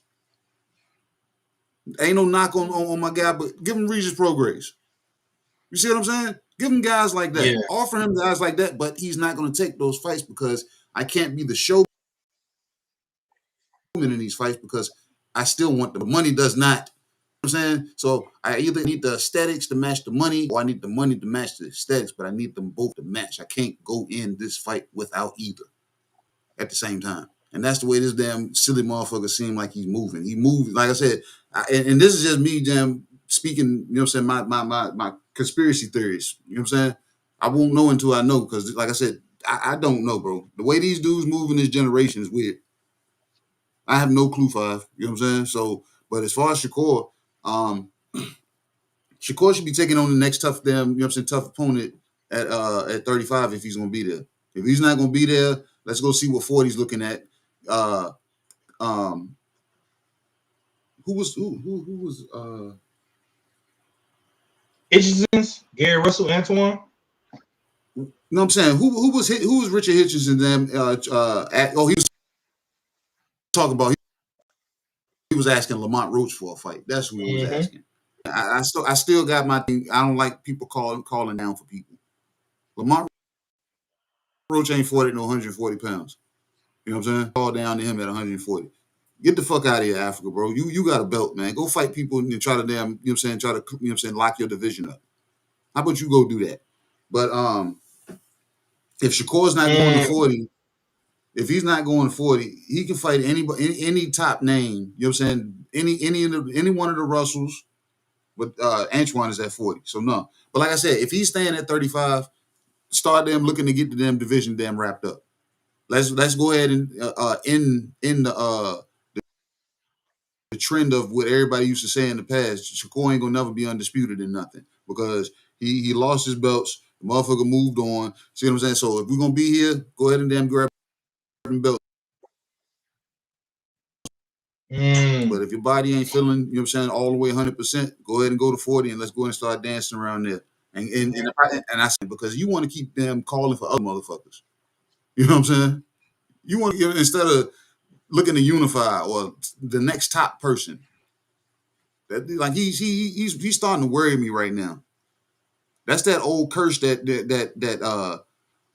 Act used to talk about. But that's usually when a motherfucker is unified. He's not even unified and he's acting like that. I go holler at him. Go snatch his shit. Okay, man. Me myself personally, man. Teofimo is a clown. Teofimo is a clown, bro. He's a clown that's trying to join the circus, man. And I don't even think his services are needed at the circus, man, because Tank Davis has that spot, you know, all fulfilled. Now, if you want to step back into the real reality of being a boxer and fighting your contemporaries and guys that you should be fighting, Shakur Stevenson is available, Abdullah Mason, Floyd Schofield, Cepeda, Mortaliel. It's a bunch of guys out there for you to fight. But Gary Antoine Russell, you know what I'm saying? Oscar Duarte, Kenneth Sims Jr. I mean, it's a bunch of guys from 135 to 140. Subriel Matias. It's a bunch of guys that you could fight, bro. But for whatever reason, man, you have been one of the most difficult guys to work with. I don't really know what your goal is. I don't know, maybe if your goal is to be a part of the circus like Tank Davis. I mean, if that's what you want to do, then hey, be my guest, man. If you want to go fight on the, you know, the Aiden Ross's cards and you want to fight with Charleston White and all those guys, hey, man, say, man, I'm not stopping you from doing a motherfucking thing. Get it how you live. But over here, we respect real boxers. We respect guys like Devin Haney and Brian Norman, Canelo and Crawford, Lester Martinez and Billy, Abass Baraou, and Johannes Tellis. We respect guys like that, Boots Ennis and Lama. You know, guys that are really actually out here doing the work. You know what I'm saying? T-Ho needs to be stripped too. The homie say y'all cool with Gary missing 5 years and coming back skipping the line. Yeah, I'm cool with it, bro. I'm cool with it. You know what I'm saying? Listen, all Mr. Gary Russell got to keep doing is just staying active, bro. As long as he's staying active, if he get him another fight in this year or at the top of 2026, I'm cool with Gary Russell stepping in there at 35, fighting Lamont, fighting Abdullah. You know what I'm saying? He can't come up in this bitch acting like a diva, like he one of them guys, like he a Devin Haney or he a Bruce Ennis or somebody. Yeah, I'm cool with that. You know what I'm saying? Because Gary Russell is an OG in the game. You know what I'm saying? I'm totally fine with Gary getting one of those big fights, but he do need to stay active. That's my biggest concern right now with him. A5 availability. We should A5. We should be fine with that. We was fine with damn Pacquiao coming off the damn couch, from eating TV dinners and watching damn MASH and jumping the line and getting a title fight out the damn gate. You know what I'm saying? Exactly, bro. If Pacquiao literally bro, out the couch, and my nigga had played again sports trunks. You know what I mean? The different boxing boots. You know what I mean? Different gloves and shit. You know what I mean? Come on, man. You went in the memorabilia closet. I'm gonna wear these today. Yeah, bro. Like I'm cool with that, man. And KG and R made a great point. I didn't even think about Pacquiao. Like Pacquiao came off the couch, man, after losing to Ugas and got him a title shot. So why Gary Russell can't do the same thing? Why not? You know what I'm saying? They hit my boy on the prelims of the last PBC event. He looked good. Got a highlight reel type knockout. Put a mean demo down. I'm absolutely cool with Gary Russell getting him a motherfucking title shot. Why not? And if anybody deserves that Lamont Roach fight, it's him or his little brother, Antoine. That's who Lamont Roach needs to be fighting.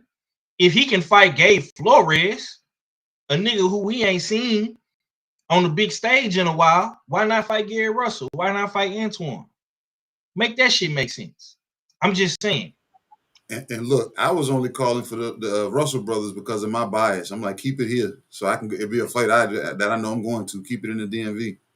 Yeah, bro, but it's not even that, bro. We can't sit up here and act like they not factors in boxing, especially in that 130 to 135, 140 area, bro. the Gary Russells are a factor. Both brothers, Mr. Gary Facts. Russell and Antoine, they are factors, bro. You know what I'm saying?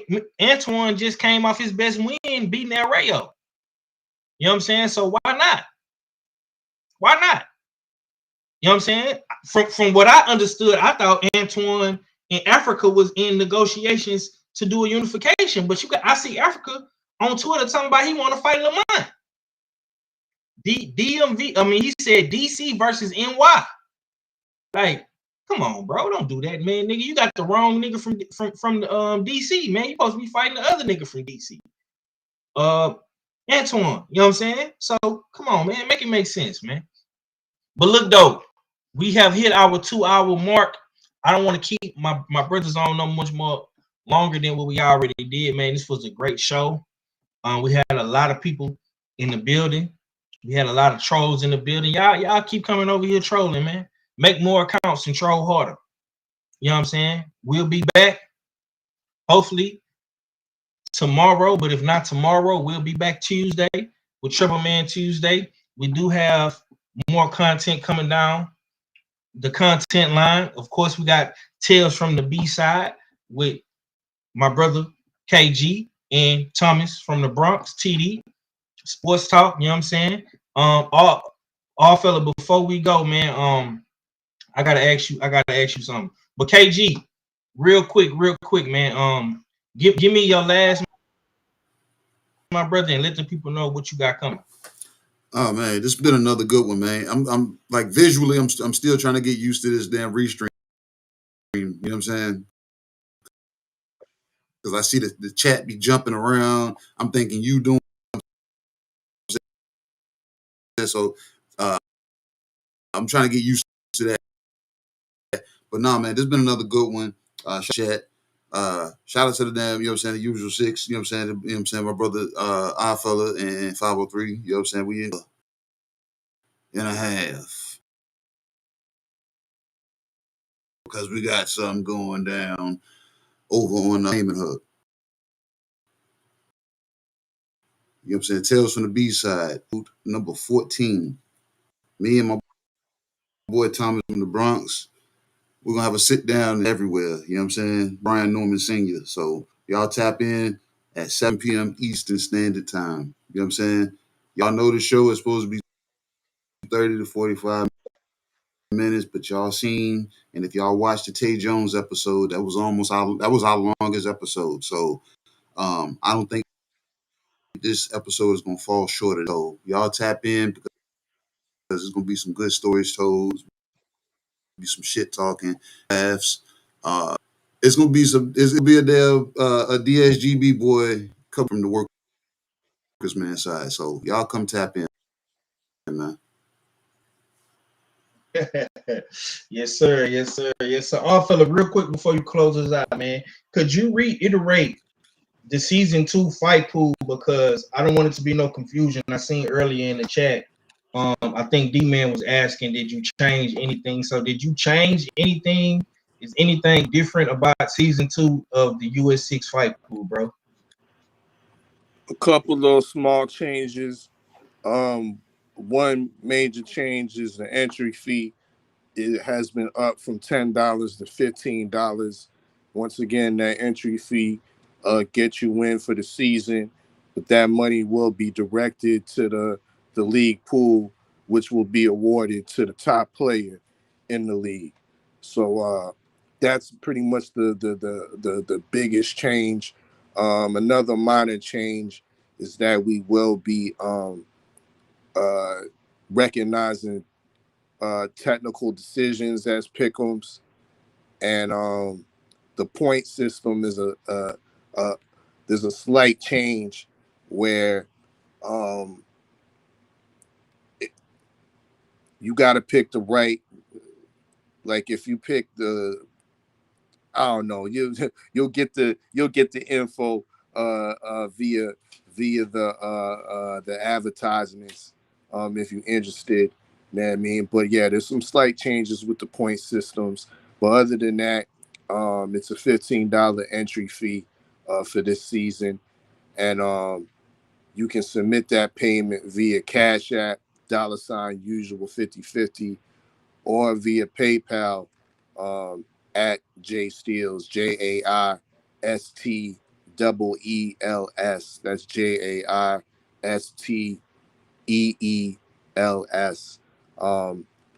And payments are due before the first, or pretty much September. I would say September the 7th, in lieu of the first week of pick'ems, which will start September 13th. Yeah, man. So if you got any questions, any concerns, like I say, man, you can hit me up if you on Twitter at 503line, man, or if you're on Instagram at htime.hardhitter. Just hit us up, man. US6 on IG as well. You can hit my brother R Filler up, man. If you following us, man, just tap in and let us know what's your questions or your concerns, man. And yeah, man, season 2 of the US6 Fight Pool is coming to a live stream near you. You know what I'm saying? And we're gonna have fun. We're gonna have fun in season 2, man. And the winner of season 2, man, all of the money will go straight to the winner. So the goal is to double up, man. We had 15 participants in the last one. If we can get 30 to 35 participants in this one, you know what I'm saying? Y'all do the math, man. 15 times 30. You know what I'm saying? That's a nice little pretty penny right there. You know what I'm saying? So that being said, we're gonna get up out of here. You know what I'm saying? Much love to the chat. Much love to everybody that came through showing love today. Much love to the trolls. Y'all make more accounts and troll harder on the next show. Boxing, I don't think we will have a bunch of good fights in the next up and coming weeks. So we will find trending topics and hot topics to speak on throughout the next couple of weeks. If we do have some boxing in these next couple of weeks that we watch and we cover, we will talk about said fights, you know what I'm saying? But I honestly don't think we will have, you know, too much big of a boxing card, you know what I'm saying, on the zone or nothing like that. So, you know what I'm saying, we gonna get back to the good boxing talk with the Canelo Crawford fight and the Monster Inoue MJ fight as well. Don't forget about Monster Inoue. A lot of people been sleeping on Monster Inoue, but Monster Inoue fight is on that Sunday morning against MJ, man. So don't sleep on that, man. So we got some good boxing coming real soon in the month of September. You know what I'm saying, me? But on that note, man, we're gonna get up out of here. Much love to the chat, much love to the panel, my brothers, man, Jay Steels, the mad scientist, R Fella, KG, the good doctor, the storyteller. And hopefully, man, we will have the Beltway tomorrow, man. Bullshit on the Beltway will be back. Hopefully, my brother Red is back to do bullshitting on the Beltway tomorrow, man. You know what I'm saying? We ain't had that in a little minute. So, on that note, man, much love. From heaters up, the fever's up. Bitches in the back, the seat is up. Now I'm 10 times the EBITDA.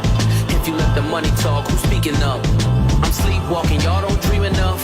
My third passport, I ain't seen enough. If you can breathe up there, it ain't steep enough.